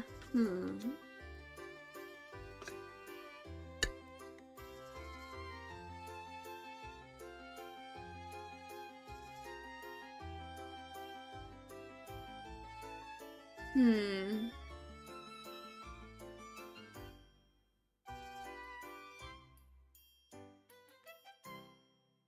What is a fairway?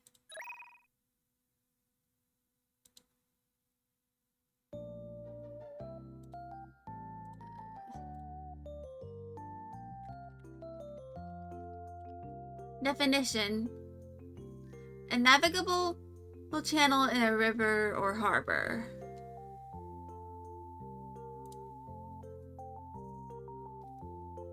So, a navigable part of a river, bay, or harbor, or an open path or space, or the closely mowed part of a golf course between a tee and green.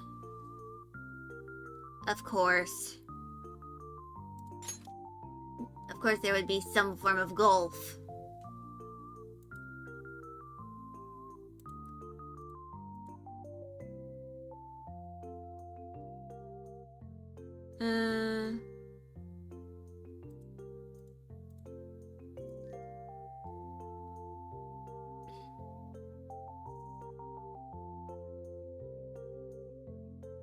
Some of these I might need to look up.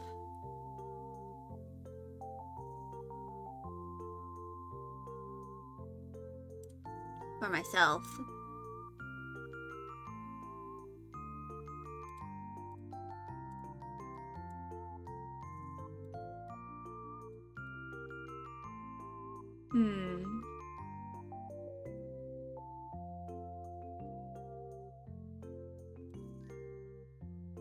So, there's still my people man. We still have your people. He is a man who is resting.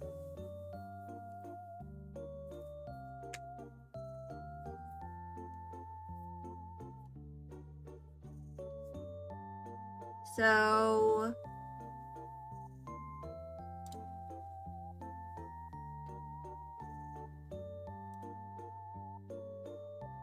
I think I might add some more specific thingies for, some of the places here.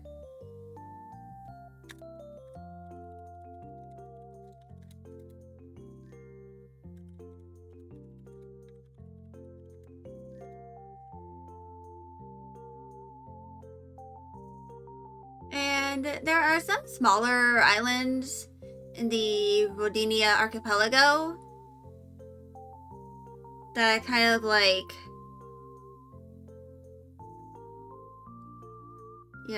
ascend to the bigger ones like Kristra and Jaime.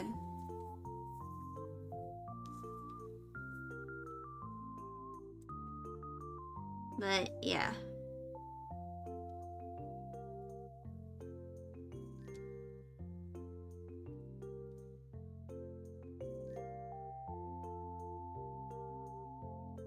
So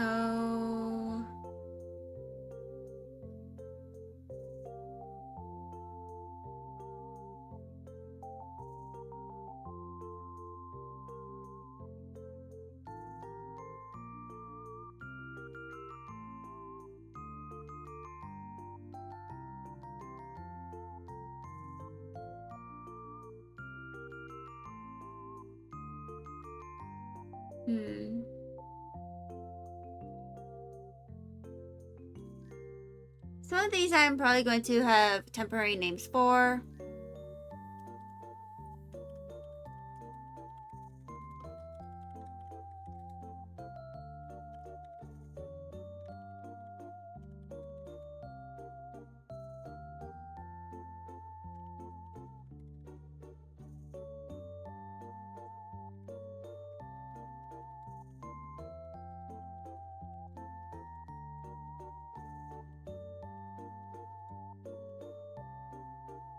So I'm going to probably put this in brackets.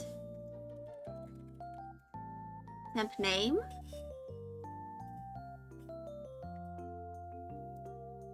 And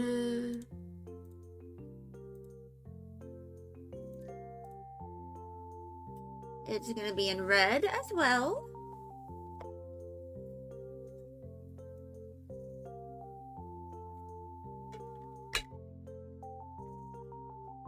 Yeah. I don't know if I'll continue working on this later, but some of these might end up being a bit separated. And for some of these, I might name them later, but I'll describe them in this document before figuring out what's the most suitable name.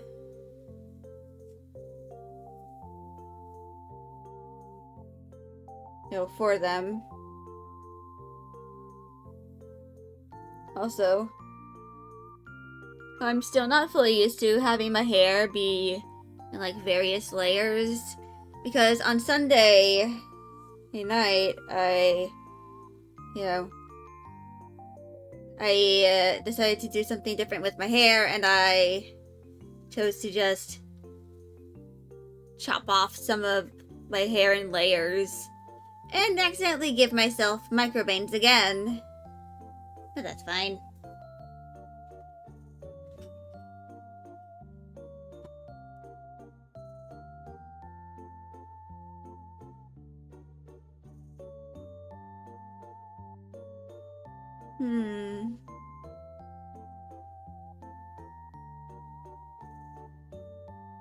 So...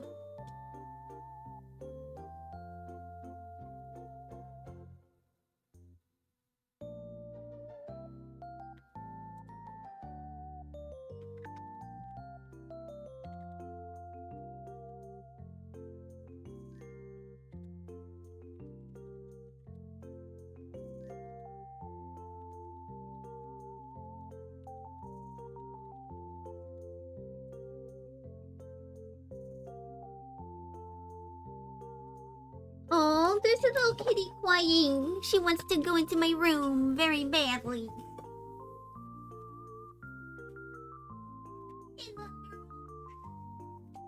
I know, I missed you. Hello. Hello, my little baby. Crying. My little cry baby. I know. I missed you.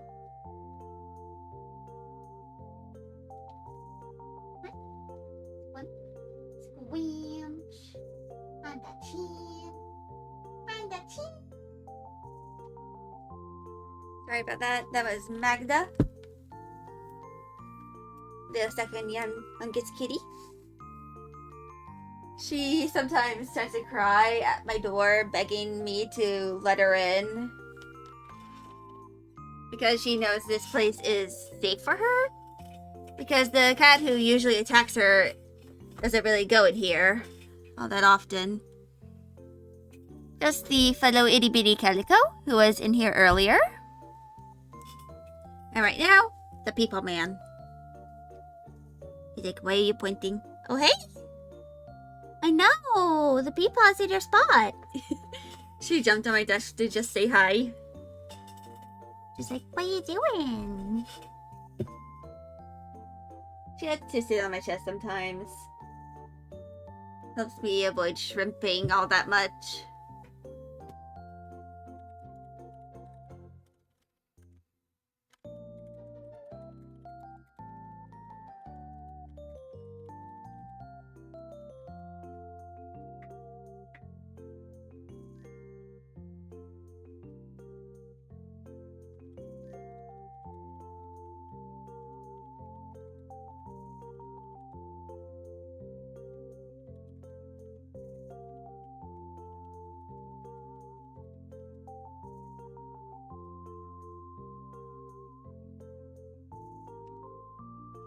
And hold on, I need to look something up.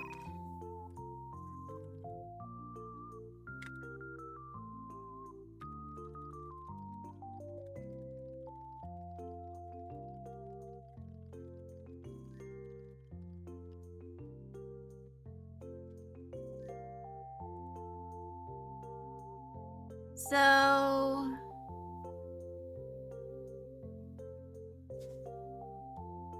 apparently in Europe they're referred to as shopping centers or shopping galleries.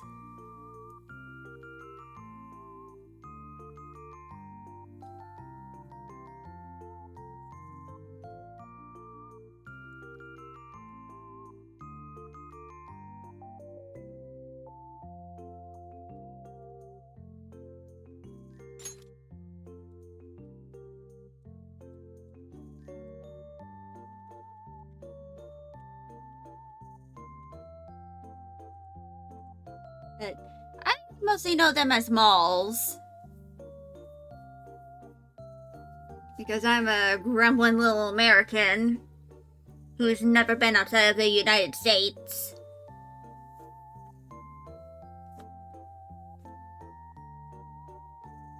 Yeah. Contrary to what people may assume about me, since, you know, I have very sensitive hearing, I actually do like malls. Because they're like places that you can go to buy stuff and hold it with your hands. Like you can see what you're buying. And they usually have food courts. And there's this one, like, specific place that does pretzels called Auntie Annie's. And I really like their pretzel nuggets. They're really good, and they're usually in, like, malls or strip malls. Like, you know, shopping districts and stuff. I need to clean this keyboard. I probably need to buy something that is like for vacuuming up hair and stuff on keyboards. I'll probably like do them differently and stuff.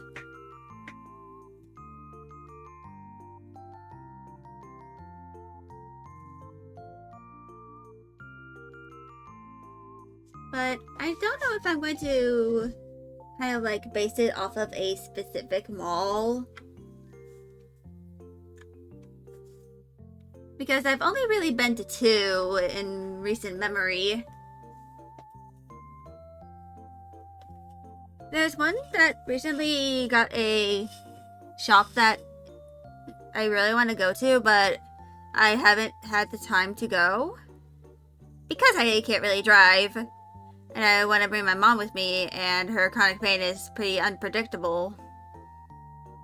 So it's pretty hard to like figure out when we can go to the mall.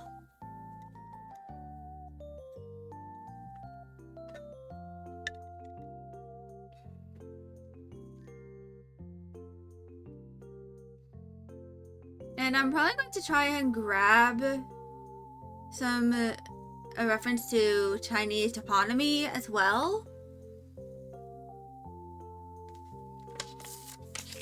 But I'm not really sure or what I'm going to really do with that. I'm rolling around on the cart on the little rug. My silly little girl. She's rolling around on it like it's concrete or something. I'm being silly. Oh my god. She's playing with her tail. It's so cute.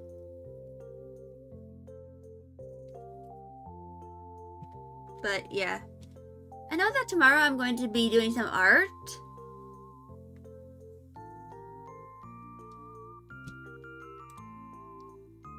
But I'm not fully sure what I'm going to be fully doing.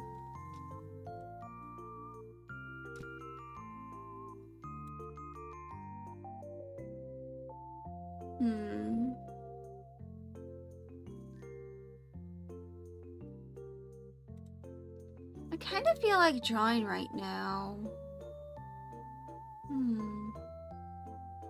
Good day! Hello, Notabot. How are you? I hope you're doing well.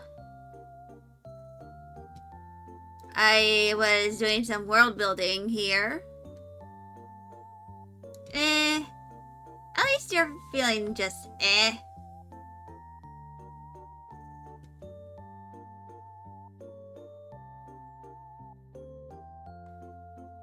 Nice.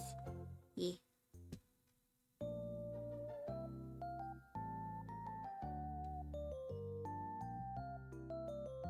So, while I was streaming, like a few minutes ago, I found this gold mine of a document, which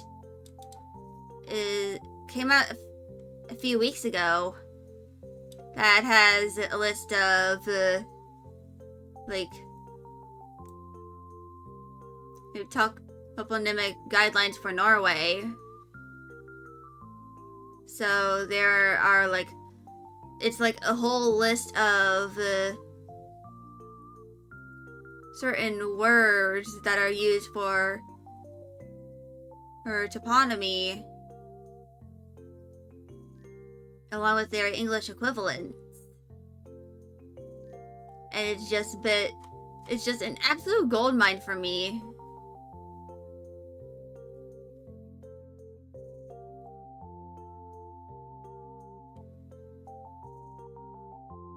And it's just been absolutely amazing.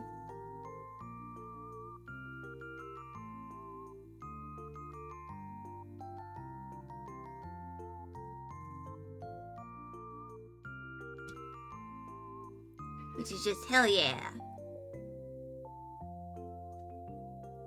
What are you doing, Max? What are you rolling around for? You silly girl. Do you have zoomies? She's being a very silly girl. Just the silliest little girl.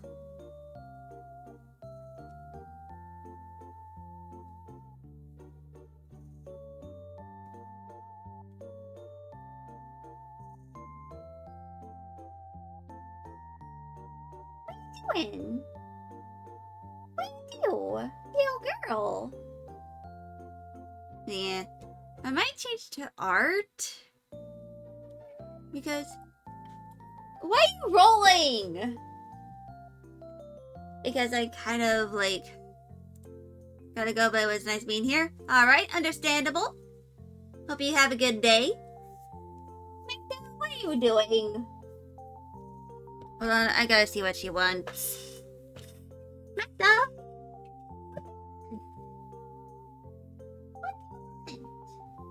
You want pets? What? What is it?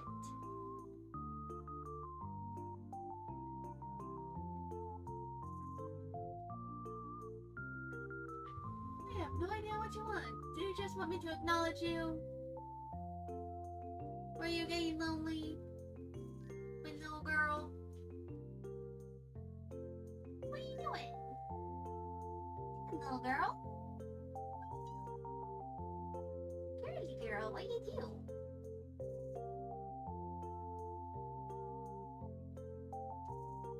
What you gonna do? What you gonna do? What are you doing? Girly. Ew.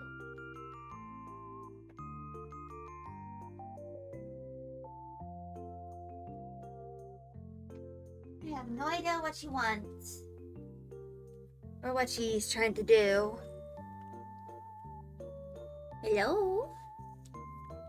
No, it's just like, hello. But yeah.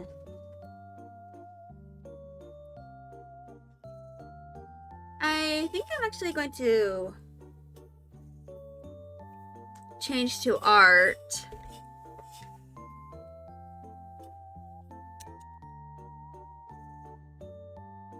Just let me get everything kind of like ready.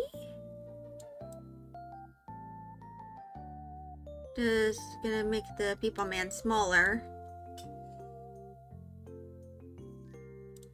I'm gonna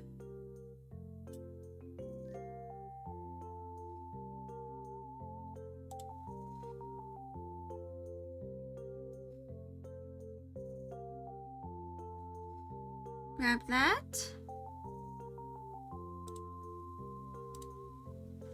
Game overlay.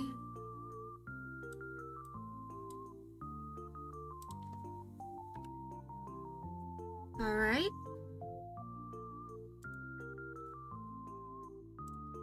So I'm gonna edit this to art.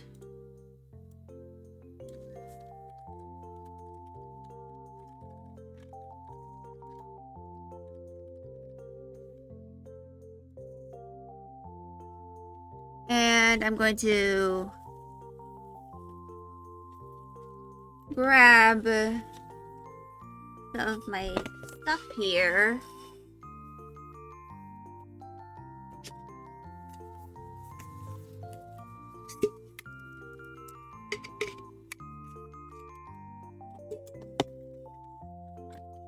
And I'm going to move this.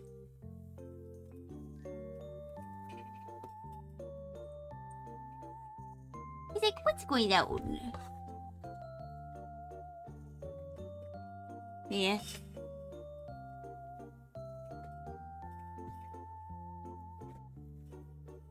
Eventually I might replace swap my extension thingy that is here with something that's more vertical.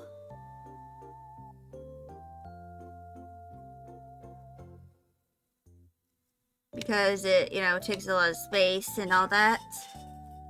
But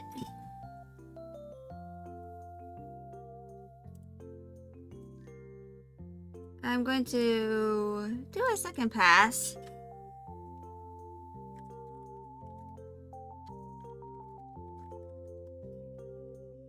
On this specific sketch.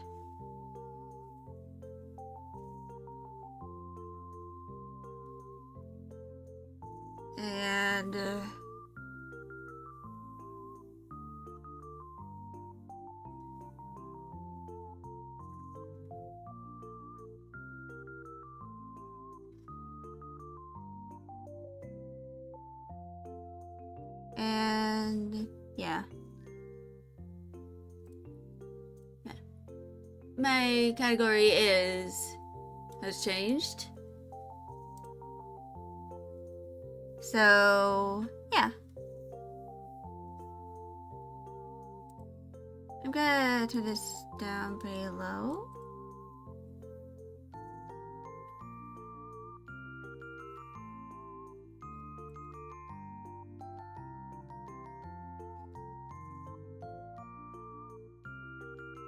Because my main issue was kind of like with the eyes.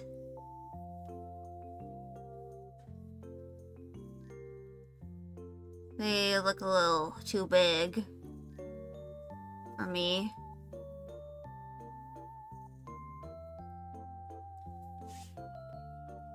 Hold on. Is there a kitty being silly?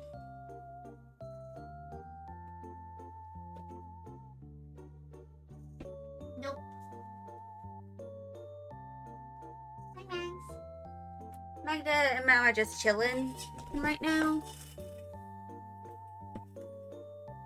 So, I'm just going to continue working on this, I guess.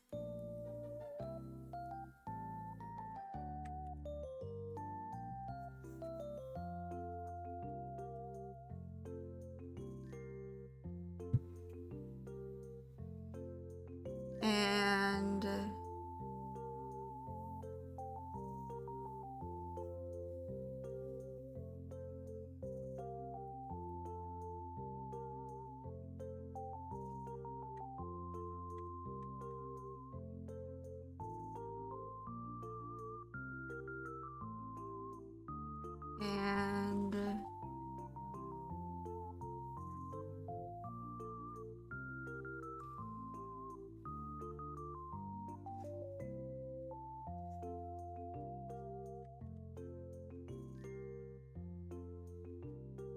Yeah. I'm gonna turn this up a bit.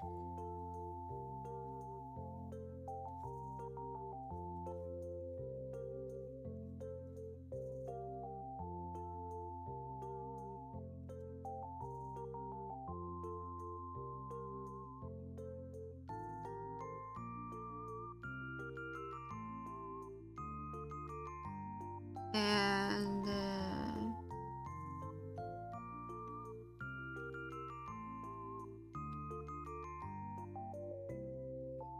I think I'm going to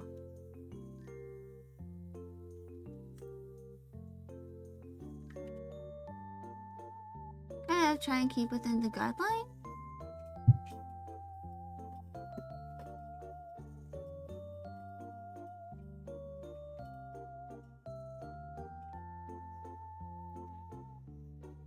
Go over here.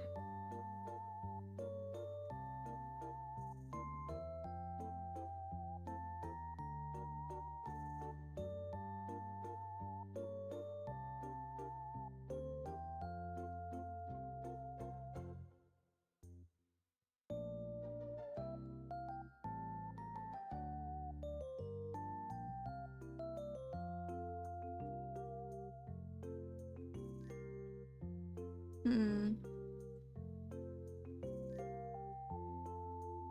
not fully sure what I'm gonna do with this.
Not fully sure what I'm gonna do with this.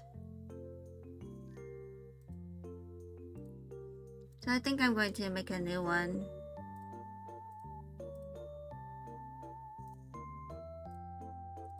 Save as...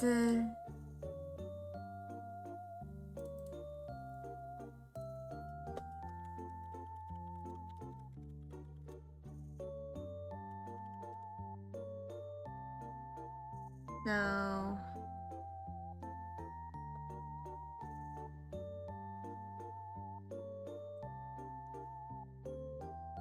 I'm going to make a very quick gesture.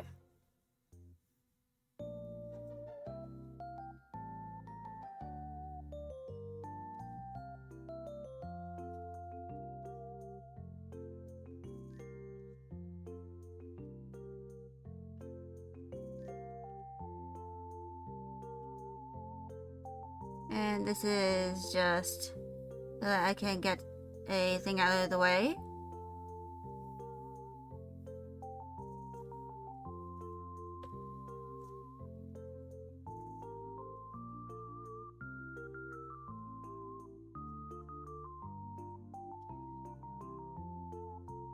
Blah.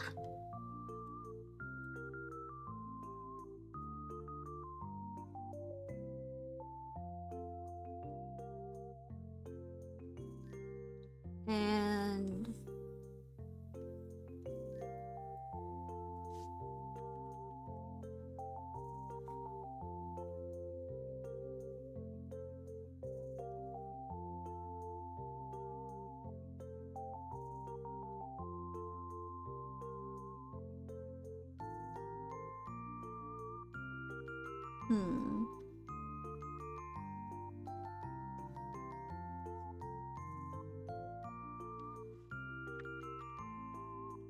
I'm not sure what to do.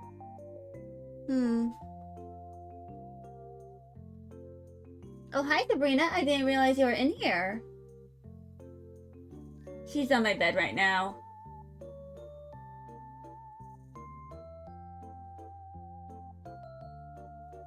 I'm still not fully sure what to do.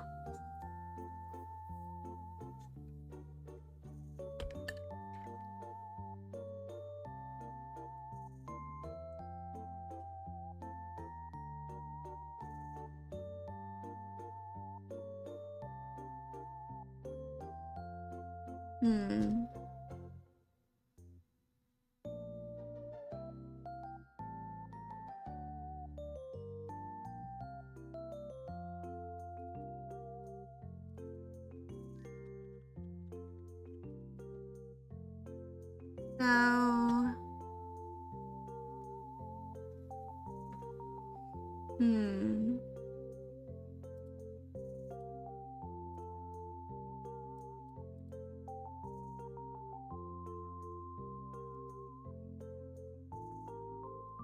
I think I'm going to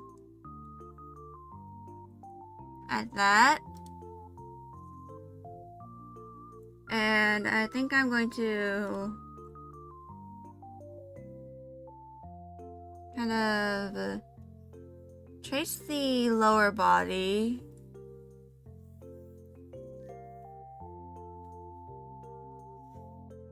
Well, just the body.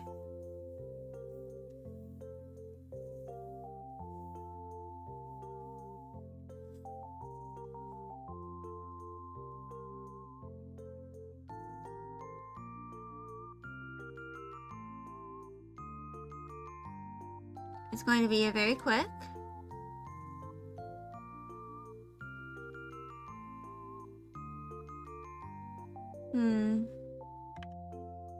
So...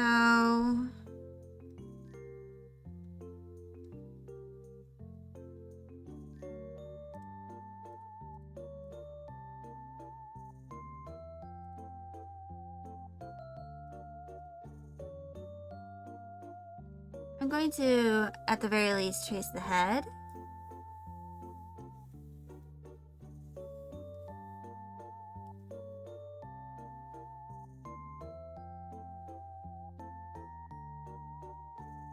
And I think I'm going to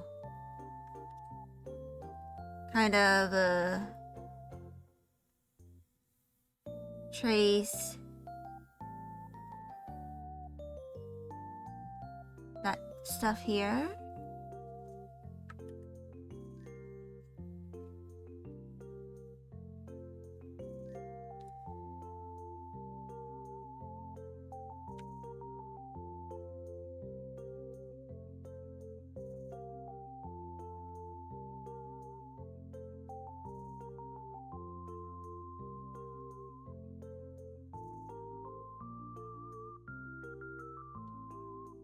And I'm gonna refine this.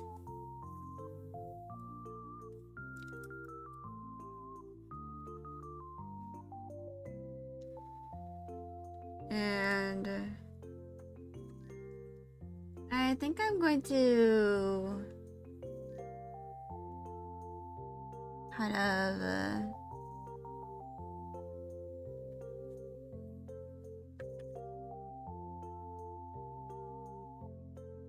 do a bit of like this.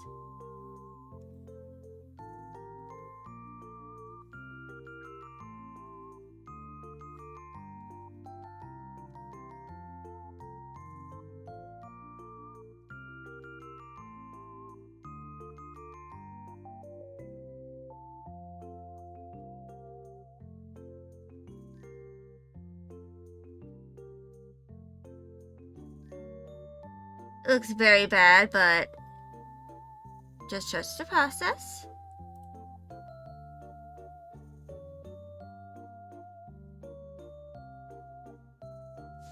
Actually,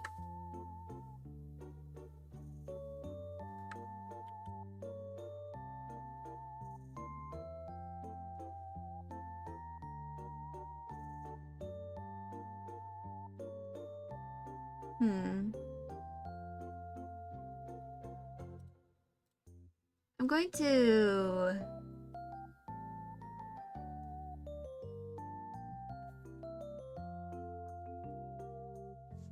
So...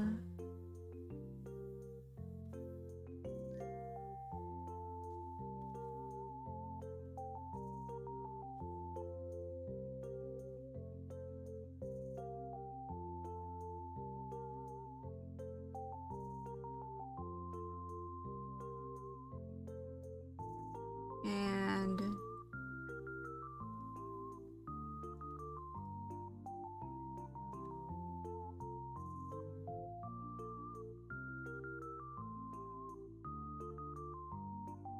do this.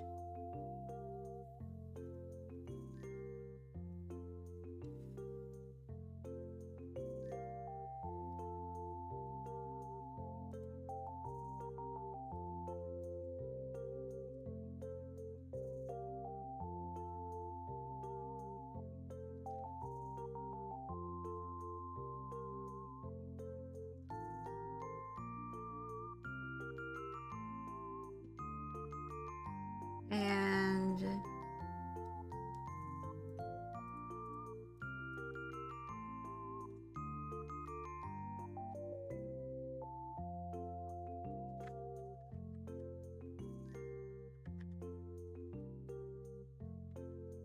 I think I'm probably going to like do a bit of this.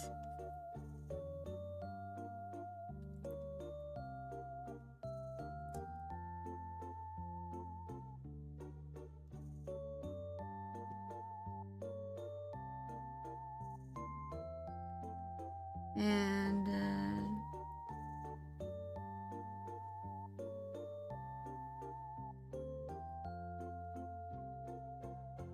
looks a little smooshed, but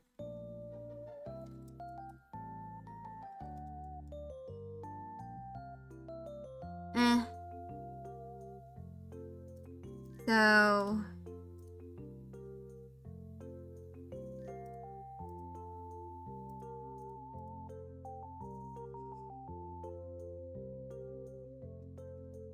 I'm going to kind of continue trying to work on this until I'm at the 4-hour mark of stream and I have to end.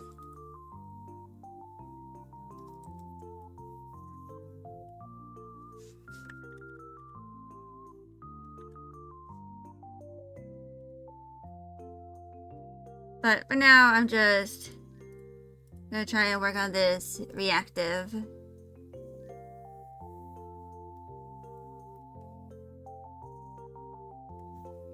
I think I'm kind of getting the hang of it.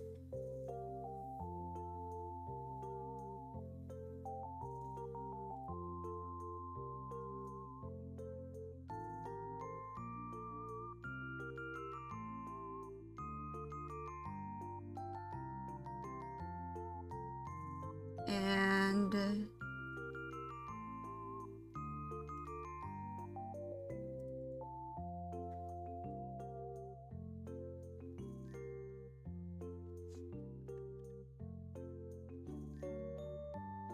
there we go.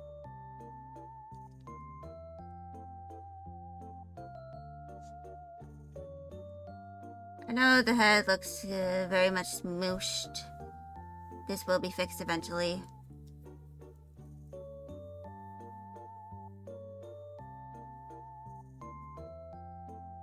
Also, I should probably turn on my art hand while I'm at it.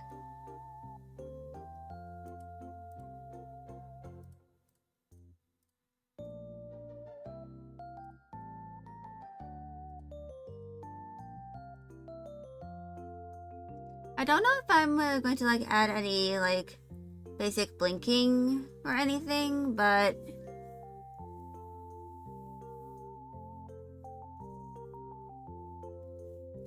I know it's probably going to at least be those two drawings.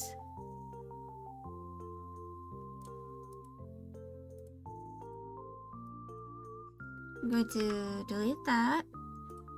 Put that there.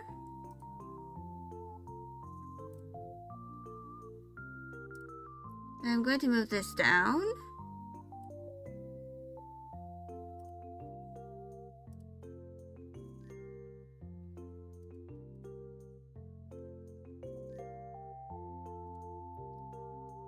But I might change the way that the way the plushie is held. Or like being held. So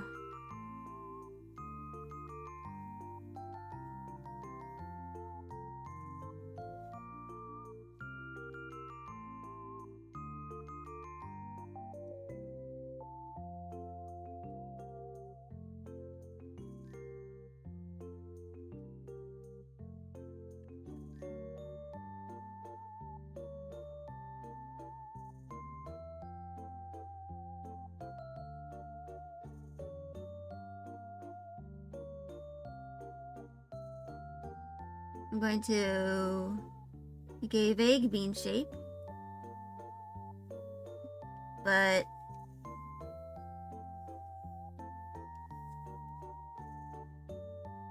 that is going to be what it now looks like.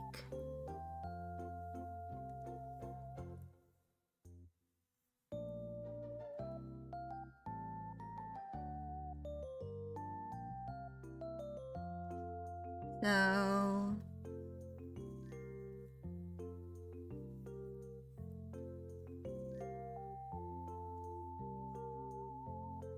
it'll kind of look like that.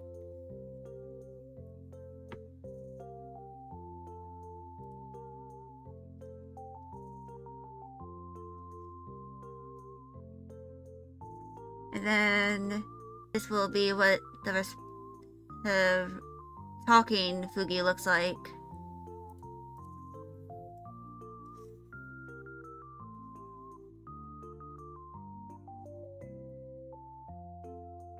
And I'm going to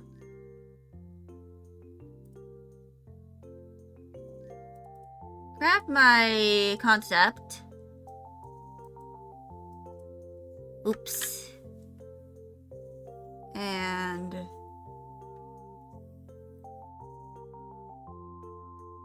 here we go.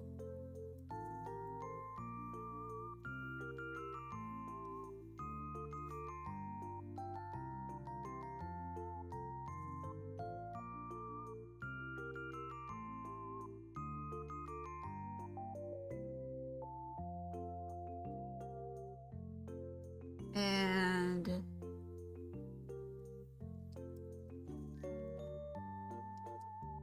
here we go.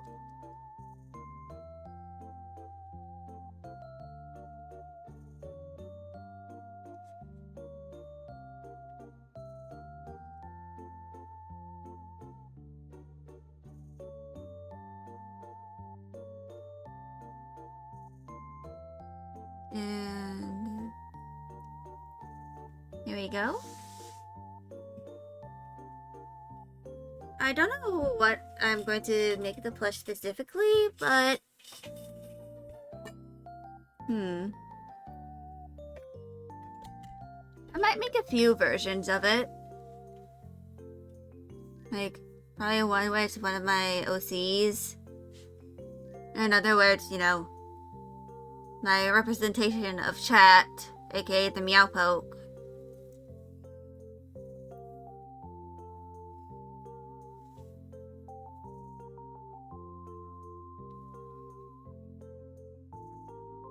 But, yeah.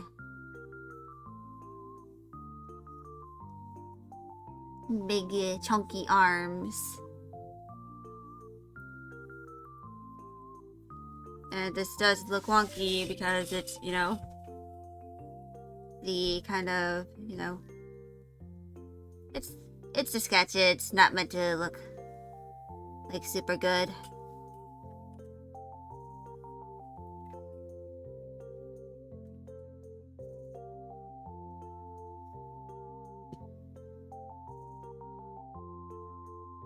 But yeah.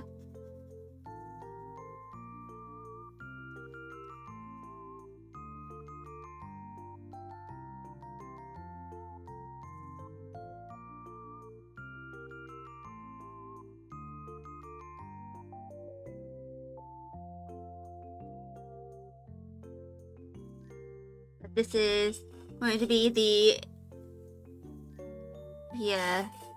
inactive Fugi. And this is going to be the active one when I am actively speaking.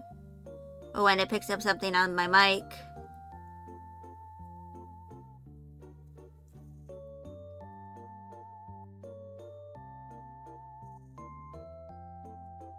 So yeah.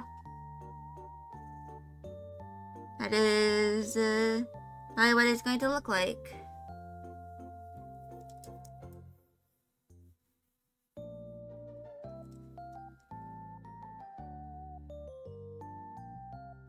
I don't really have like any humanish plushies. But I do have some I can probably reference. Like a lot that I can reference. I'll probably have to ask a family member of mine to take a picture of me holding it so that I have a reference at hand.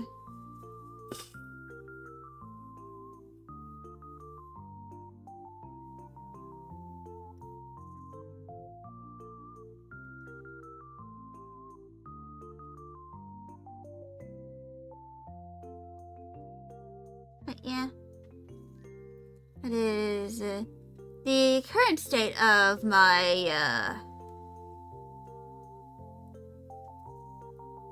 reactive.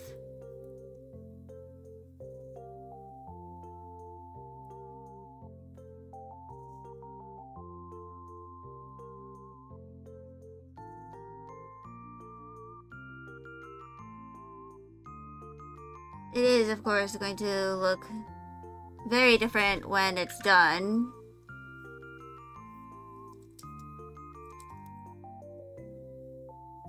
Like, it will no longer be a sketch when it's done. It'll be rendered and everything.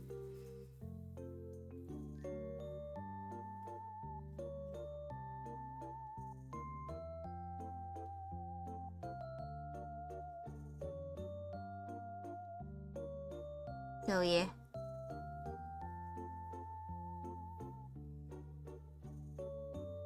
I really like how this looks so far.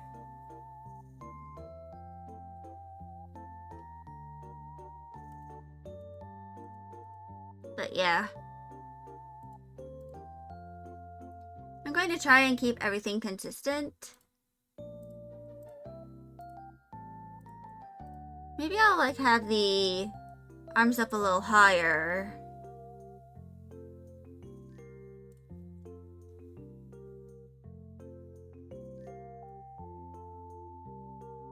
No. Here. Maybe.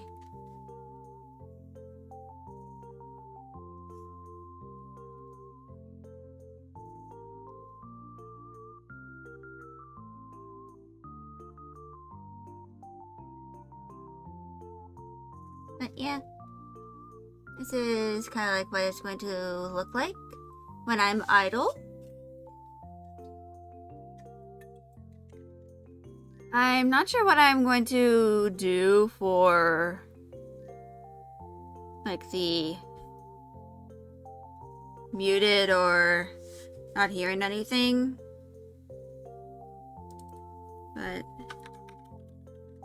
I'm going to put the concept here in folders.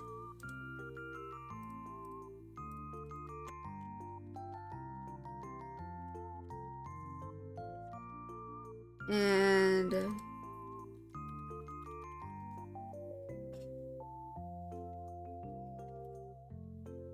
yeah.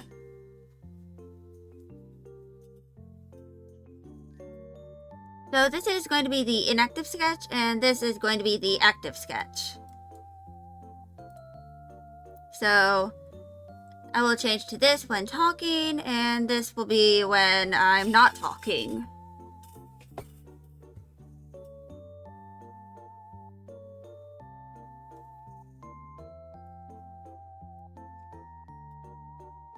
Of course, I probably need to like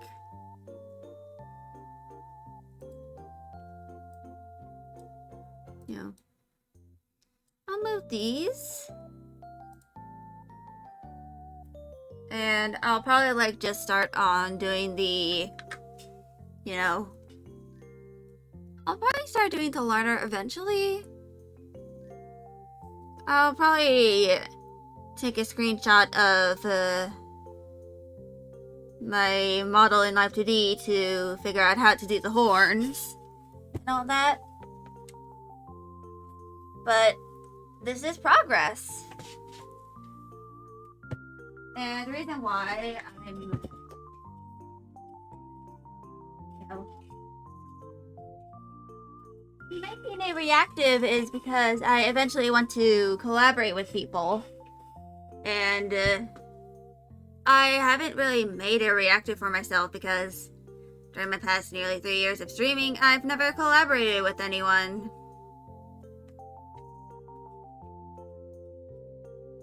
Or like if I have, it's been like very improv.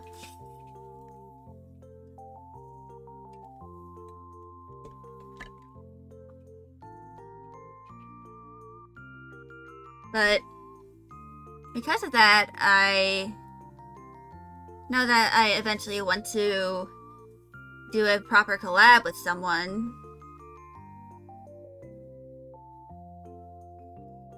And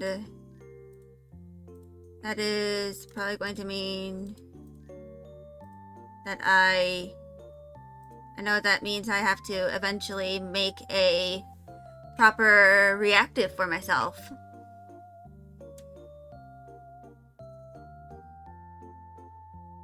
So because of that, I am choosing to kind of make one now. And this has taken me like less than an hour to make in total because I started on this yesterday. And I'm probably going to work on this tomorrow. I'm probably going to specifically sketch out the plushie.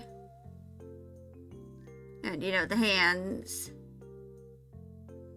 I'll probably need to ask someone in my family to help me with, you know, taking a picture.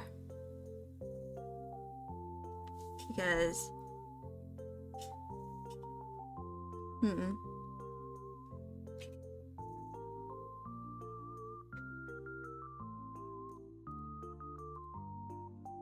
essentially, I am just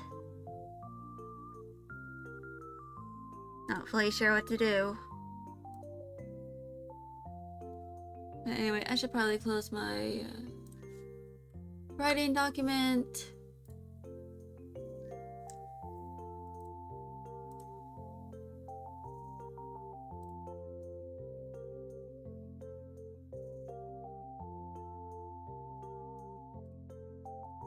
And this is currently my BRB screen in concept.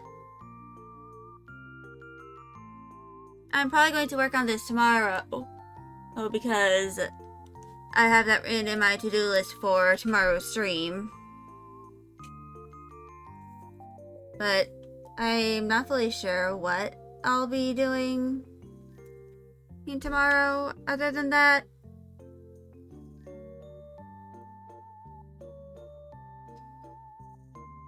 I still need to finish doing my raid alert.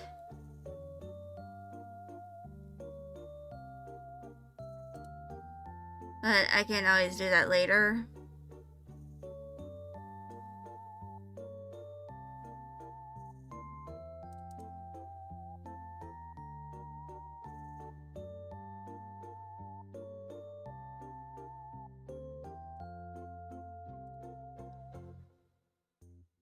I don't know why I have this for. I'm not sure.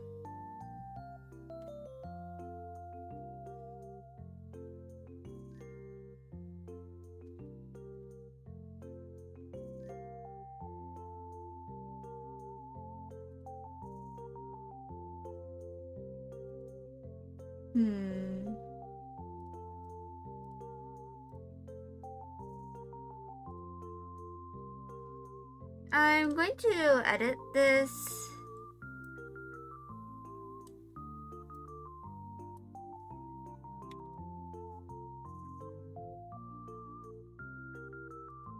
so that it's kind of like just the stuff here.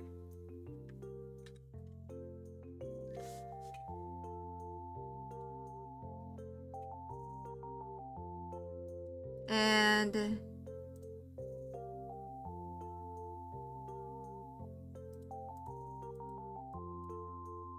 yeah.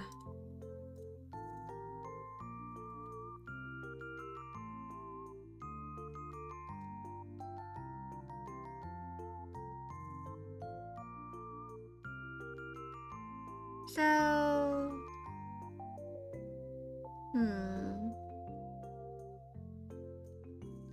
I also have this, which is, you know, the sprite, the game concepts and stuff.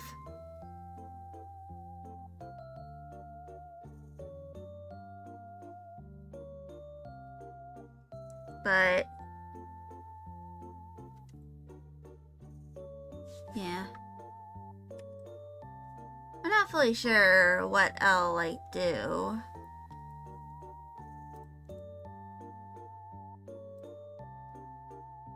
So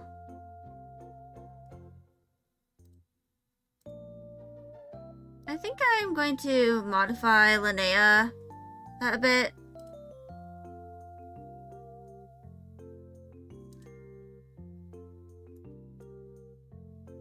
Because right now her skin feels a bit dark. I kind of want her to look like terracotta.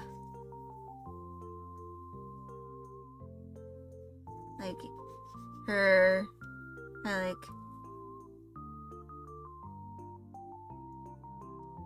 skin is meant to be reminiscent to what terracotta looks like. I probably need to do quite a bit of mixing to figure out her actual skin tone.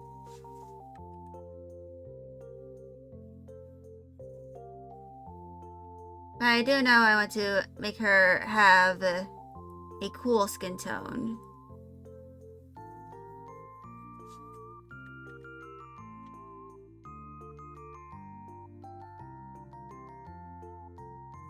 Like somewhat coolish in terms of her skin tone.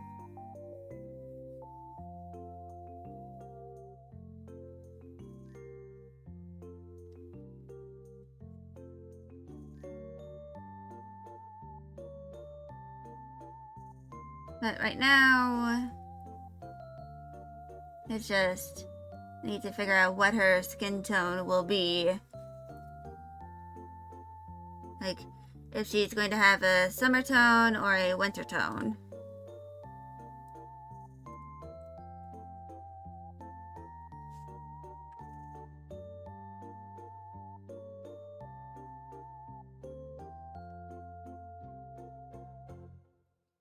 And for those who don't know, summer tone and winter tones are basically like, for those who have a little more melanin in their skin, unlike myself, sometimes their skin tone will look different depending on the season. Like, in the winter, they are a bit more pale, and in the summer, they have like a very deep skin tone. If you understand what I mean by that. I doubt y'all will unless you are dark-skinned and then experience summer and winter tones. But I want to at least make one for her, because for her it's probably going to be more obvious. But I want to at least,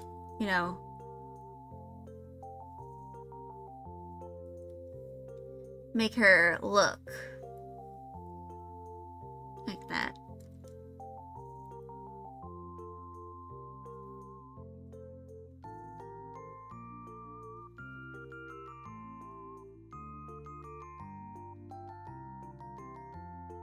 But yeah, She's meant to kind of look like she's in her 40s. Like, not extremely ancient, but she does look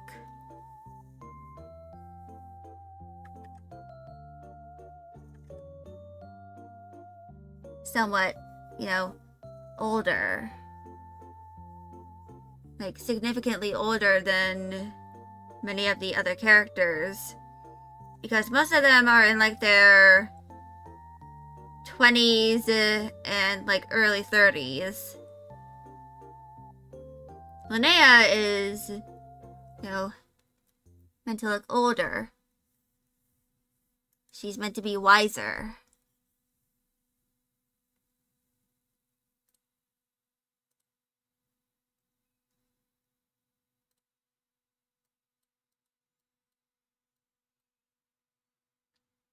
Give it a moment to load.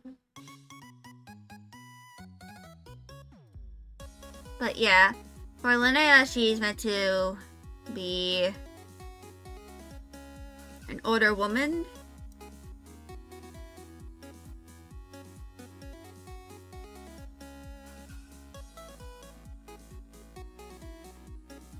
But yeah.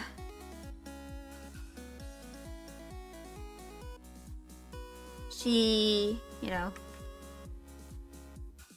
hold on.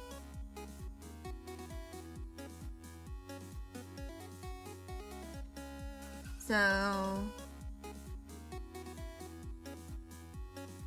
I just feel like it would make sense for her to have dark skin because she's, a bit of spoilers, but she's actually, like, very old. And since our species, came from Africa, I feel like it would make sense that, she would have very dark skin.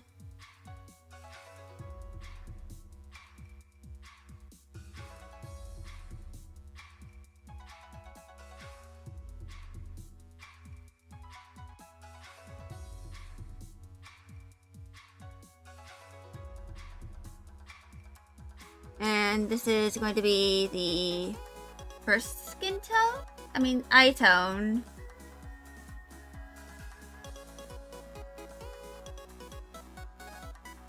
Because she has two.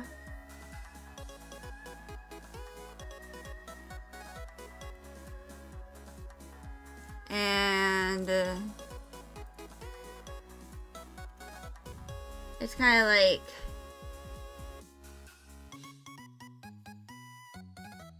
meant to look very dark.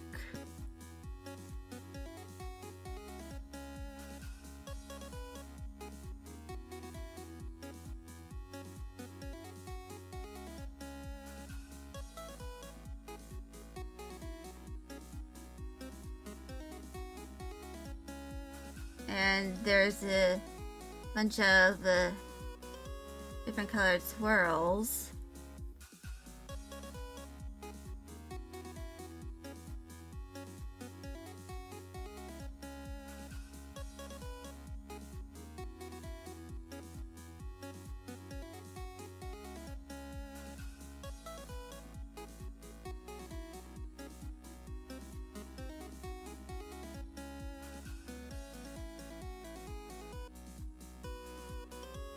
And just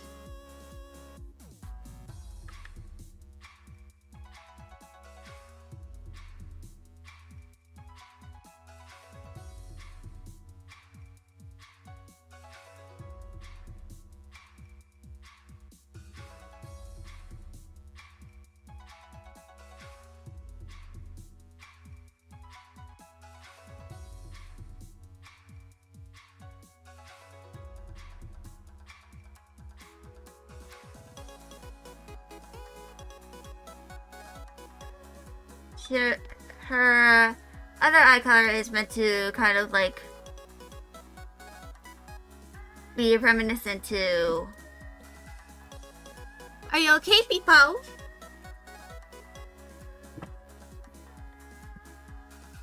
He's coughing.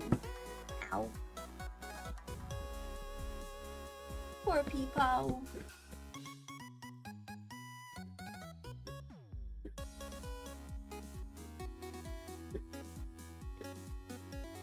Poor people.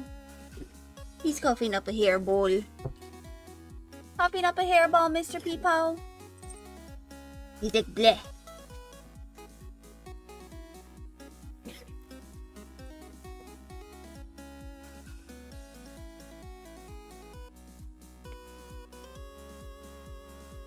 You need to put on some weight, Peepo Man.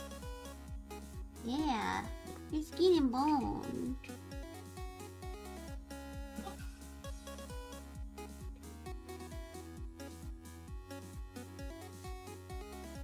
So,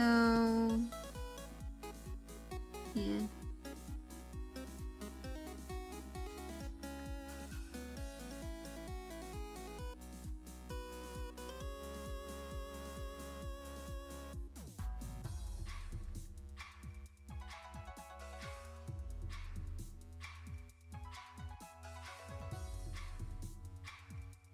Like, I feel like this is good. Yeah. My poor little Peepo Man.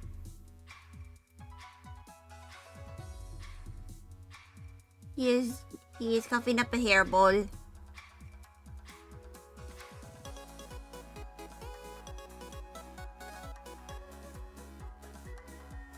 But that is kind of like what her other eye color is kind of meant to be. It's meant to kind of like look like what you see at night with no light pollution. It was right here. And I was able to pull out. But yeah. I'll probably like figure this out more thoroughly tomorrow. Or like whenever I try to return back to her. Yes, hello, Colody Snowy. Hey, thank you for the follow. I hope you're doing well. Hi, hello, hi. How are you? I hope you're doing well.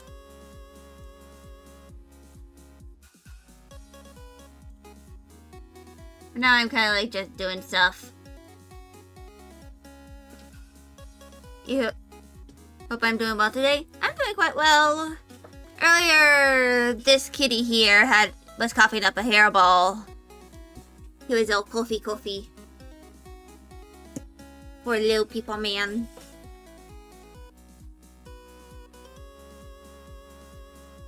OMG Void Car! He's not a Void Boy. He's a Tuxedo Cat. He has a little too much white to be considered a Void Boy. Or a Void Man. If you look at him. Poor Peepo. But yeah. This is kind of like stuff for my story that I've been working on. I was actually doing some world building today.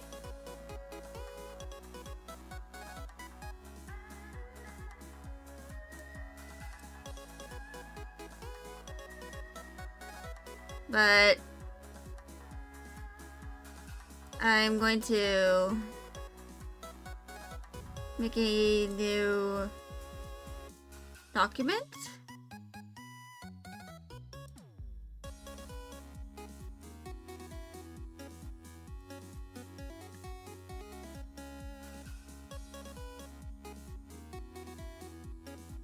And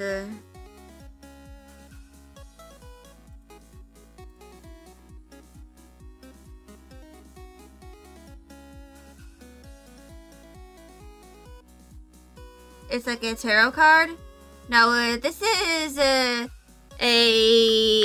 book cover.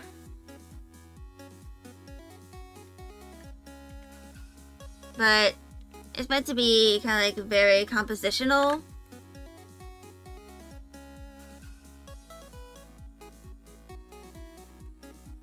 But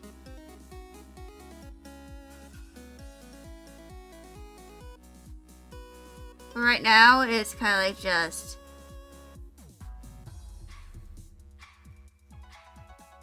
me figuring stuff out. But no, this isn't really meant to be a tarot card. It is kind of like meant to be a like book cover, like, you know, what you'd see when at a bookstore.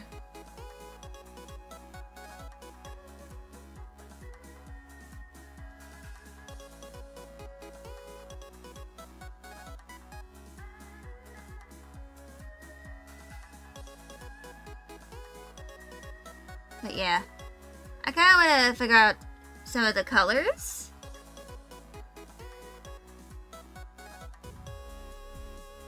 But yeah.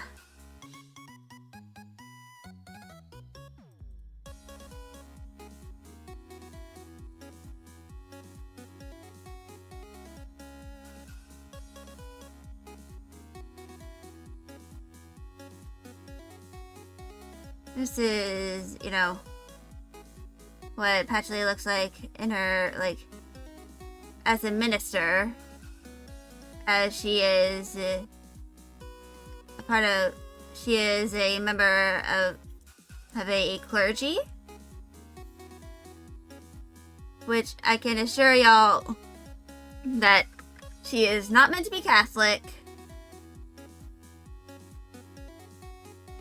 Because, it's just that churches are really, really pretty.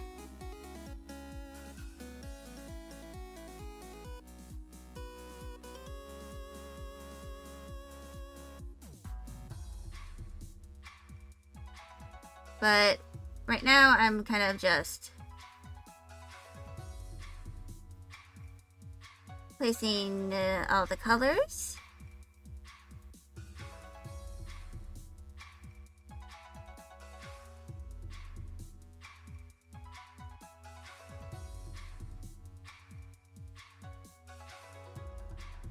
Wait, no, that is a different color.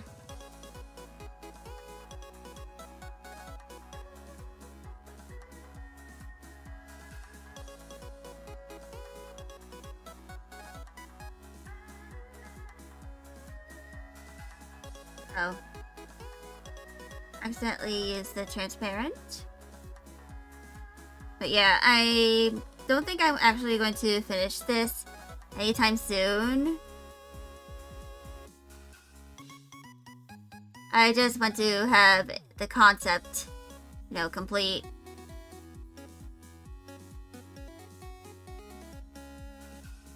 Or at the very least, figure out what I'm going to be doing with the concept.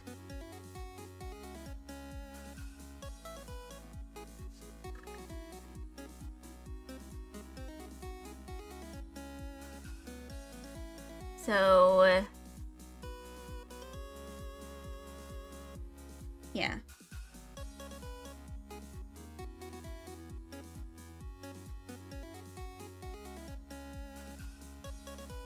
Yeah.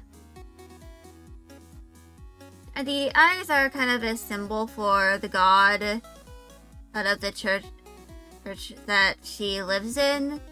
And before the, like, story really kicks off. And they worship a god called Gimle, which is the goddess of, you know, social bonds and relationships. And she is, you know, they also do, you know, marriage ceremonies at the church, which is kind of how Patchouli ends up, you know, in the paranormal agency, because she had to prevent a mother-in-law of the groom who booked a wedding at her church from, you know, trying to, you know, ruin the wedding. because the mother-in-law was constantly harassing the bride to the point where she could barely even go outside of her, home. Like, she was that paranoid.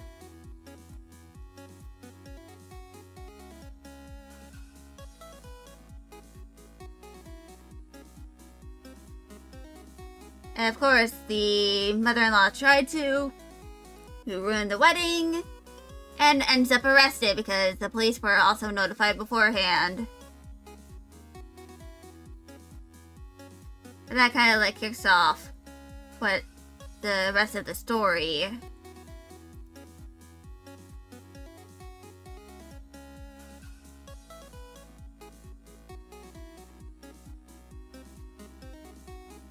And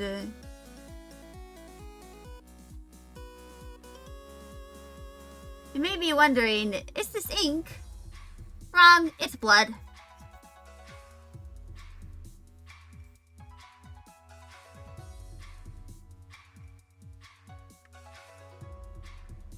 Yeah, squeeze off the thoughts, yeah. But to be entirely fair, the bride was actively being harassed. Like, it's even on the internet. Black blood? Yeah. It's something related to the story.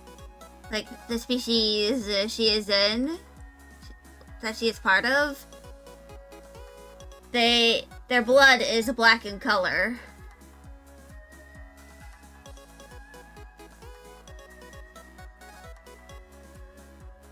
So it kind of looks like that.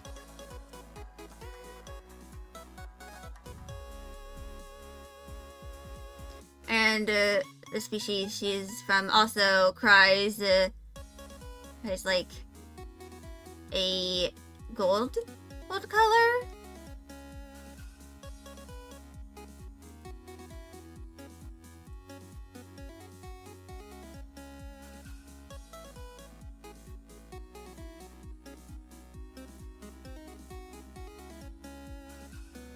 It's kind of like a bit of world building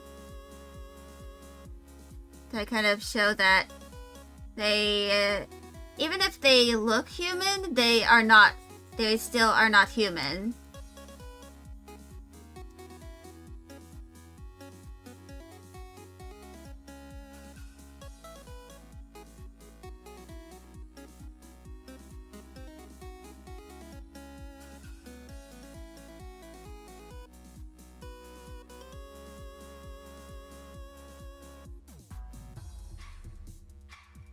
Healthier, so that's not human at all? Yeah.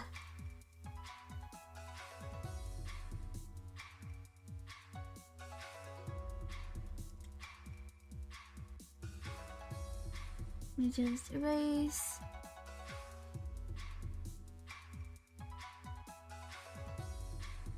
But, yeah.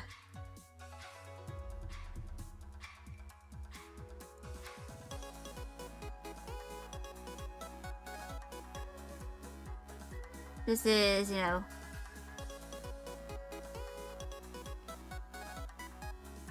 kind of meant to show a bit of a disturbing underlayer to the story. It's like the eyes with the spirals and all that.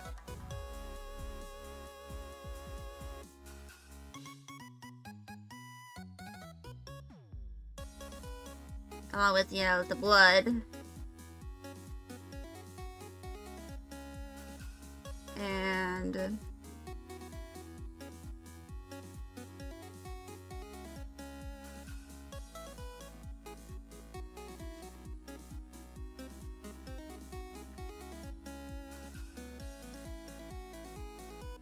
I'm doing something a little more stylistic with this.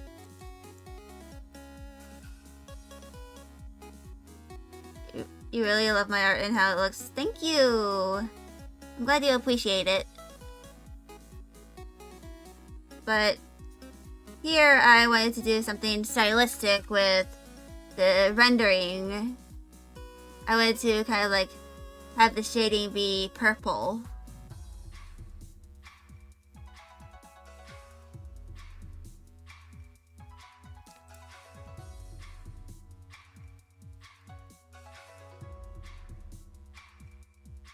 As you know, some stylistic choice. Actually,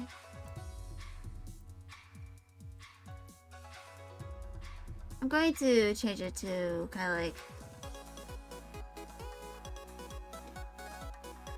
this color. But yeah, it's meant to very much be a stylistic choice that I'd usually not make by myself.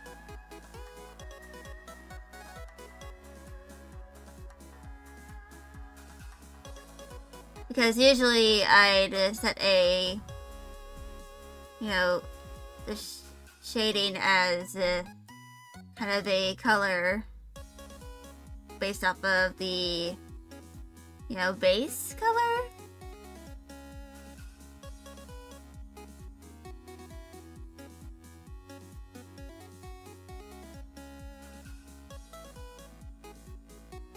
But yeah.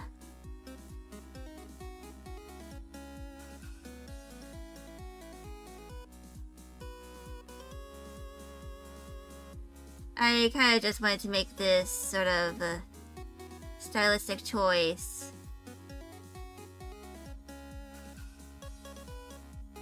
With the, you know, hair and stuff. And just, you know,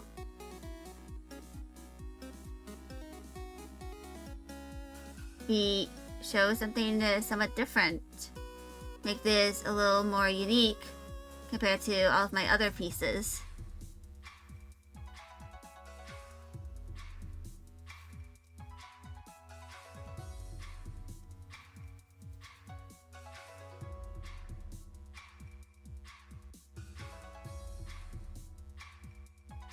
But yeah.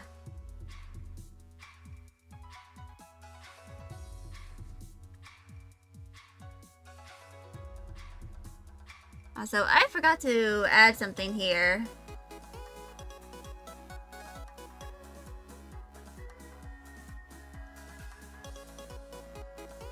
I forgot to make those pink.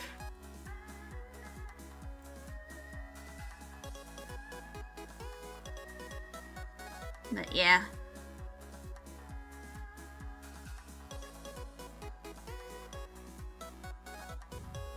This is, you know, just a little experiment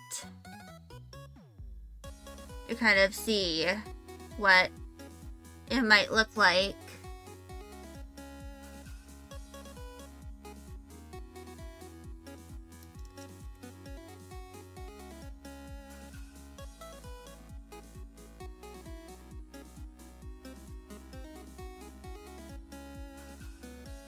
If I were, you know, to... Before I, you know, try to make the actual drawing, I want to see what it might look like. You know, as it currently is, right now.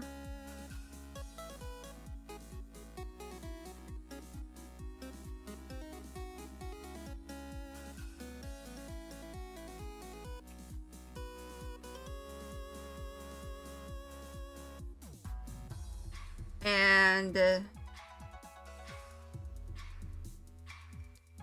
going to kind of do a very bright saturated pink.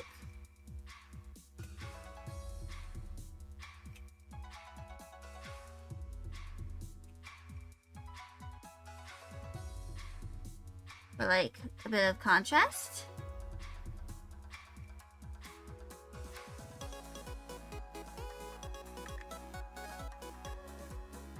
To like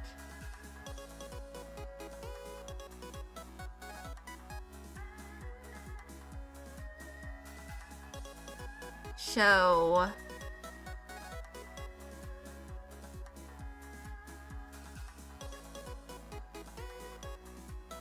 what it, you know, can look like.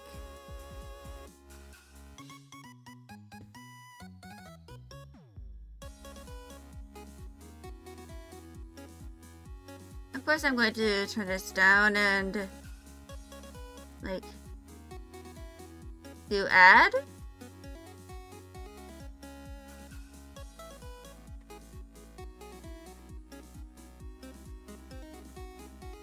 But this is kind of like what I really want to do.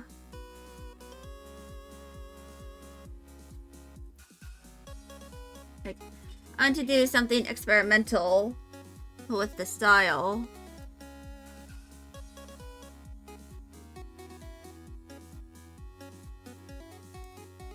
And of course, this is probably going to glow or something.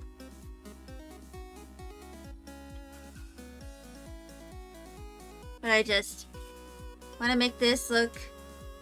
Is this experimental? It is to me. Because usually I don't really like pick one predominant color for the shading. Like, if I go here, you can tell that the base colors all have their own shade color. Like, even the skin tone. And then the horns here. They all have their own individual shading color. Because it's not... There isn't really like an environment to like really do stuff with. And even then, I usually use an overlay for those.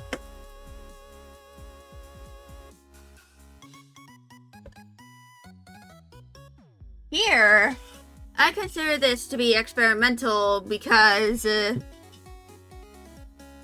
least for me, I am kind of like doing something I've never really done before. I am, you know, making a cover for a novel. And I wanted to make a good impression.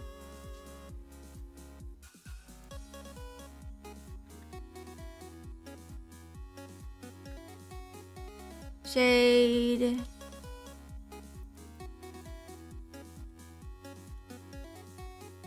Patchouli. And background.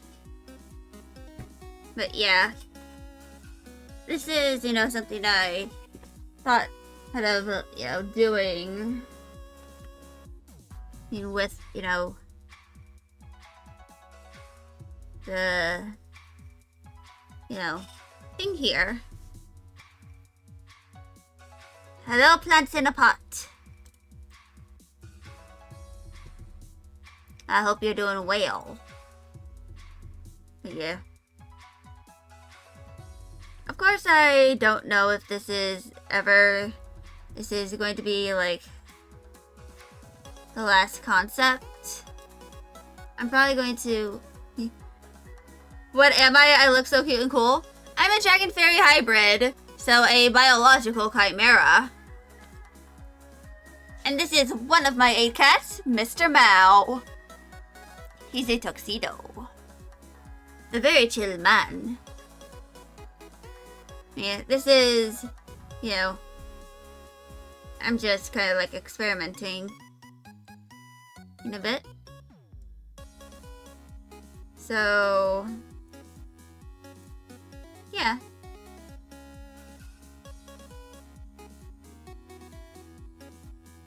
This is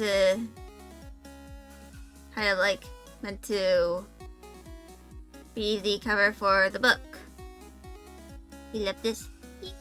I'm glad you do.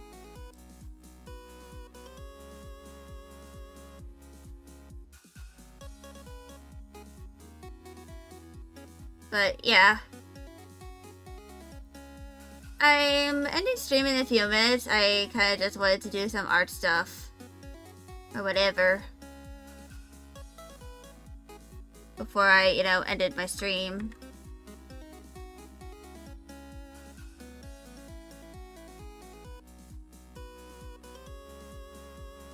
because I was kind of like, I was doing some world building for the story I'm drawing the book cover for earlier.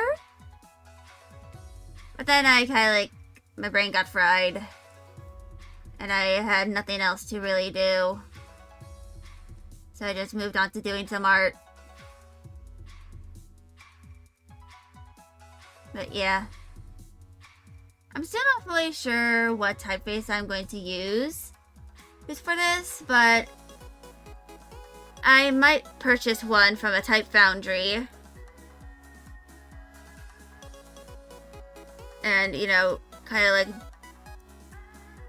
have it based on that, because it's also going to be a logo for a game, because I plan on also making a game out of this, you know, story and all that.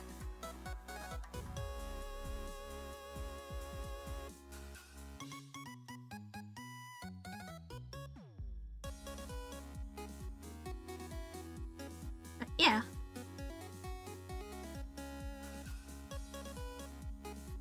This is kind of the thing. I doubt I'll make any art similar to this in the future. Unless people like really, really love it enough that I feel like I can do it again.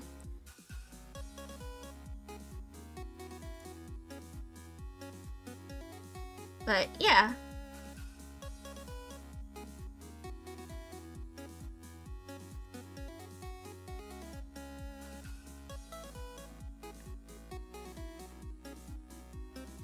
This is kind of like what I'm doing from my novel. It's going to be a light novel, so there will be illustrations other than this. This is kind of like being made to gather your attention.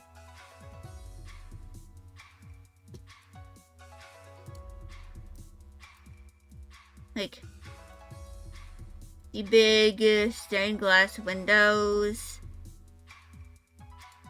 And the unique color for the shading. It's all meant to catch your eye at a bookstore. Even though I doubt I'm ever going to get this traditionally published anytime soon. Because the publishing industry is a hellhole.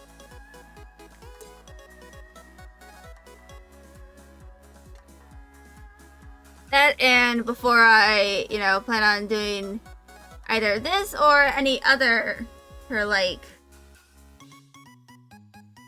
work on, you know, making some of the drawings for the actual story itself, I probably need to like do some I need to make some assets for you know, some of the things. Like I need to make an asset for some of the characters' horns and stuff. That's like the most important part.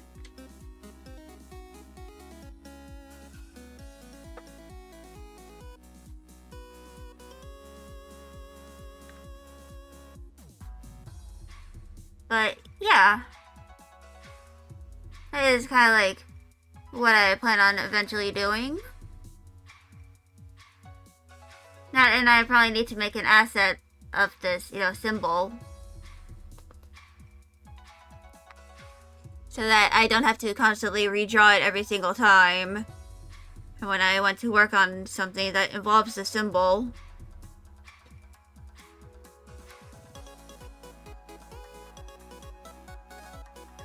But yeah.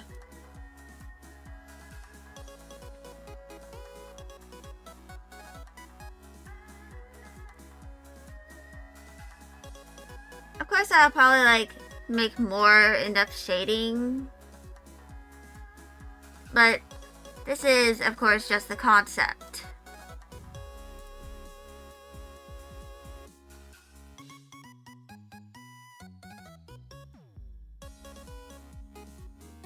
and concepts can change.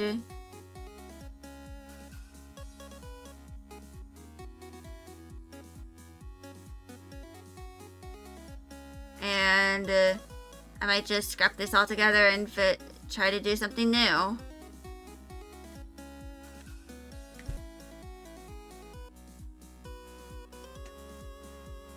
But for now, this is what it's going to look like. But also, I'm currently developing a reference sheet for Patchouli as well. And it's going to involve a turnaround. And this is going to be the first of a few sheets involving her. Because I plan on having one for some of her different outfits and stuff. Like, for example, her minister outfit here is going to have its own, reference sheet. Because it has quite a few details.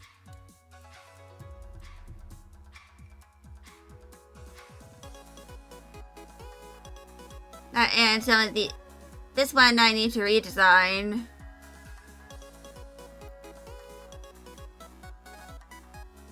But yeah.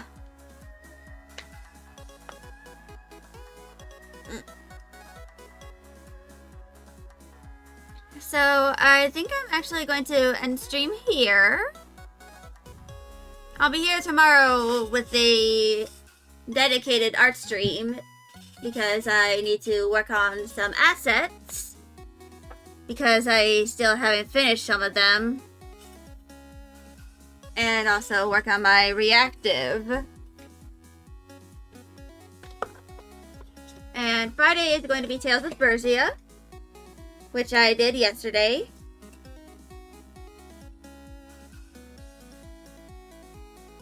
But yeah.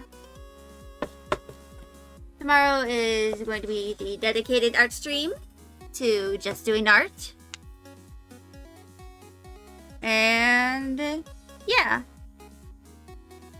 I'll be seeing y'all tomorrow. Bye y'all. See y'all laters.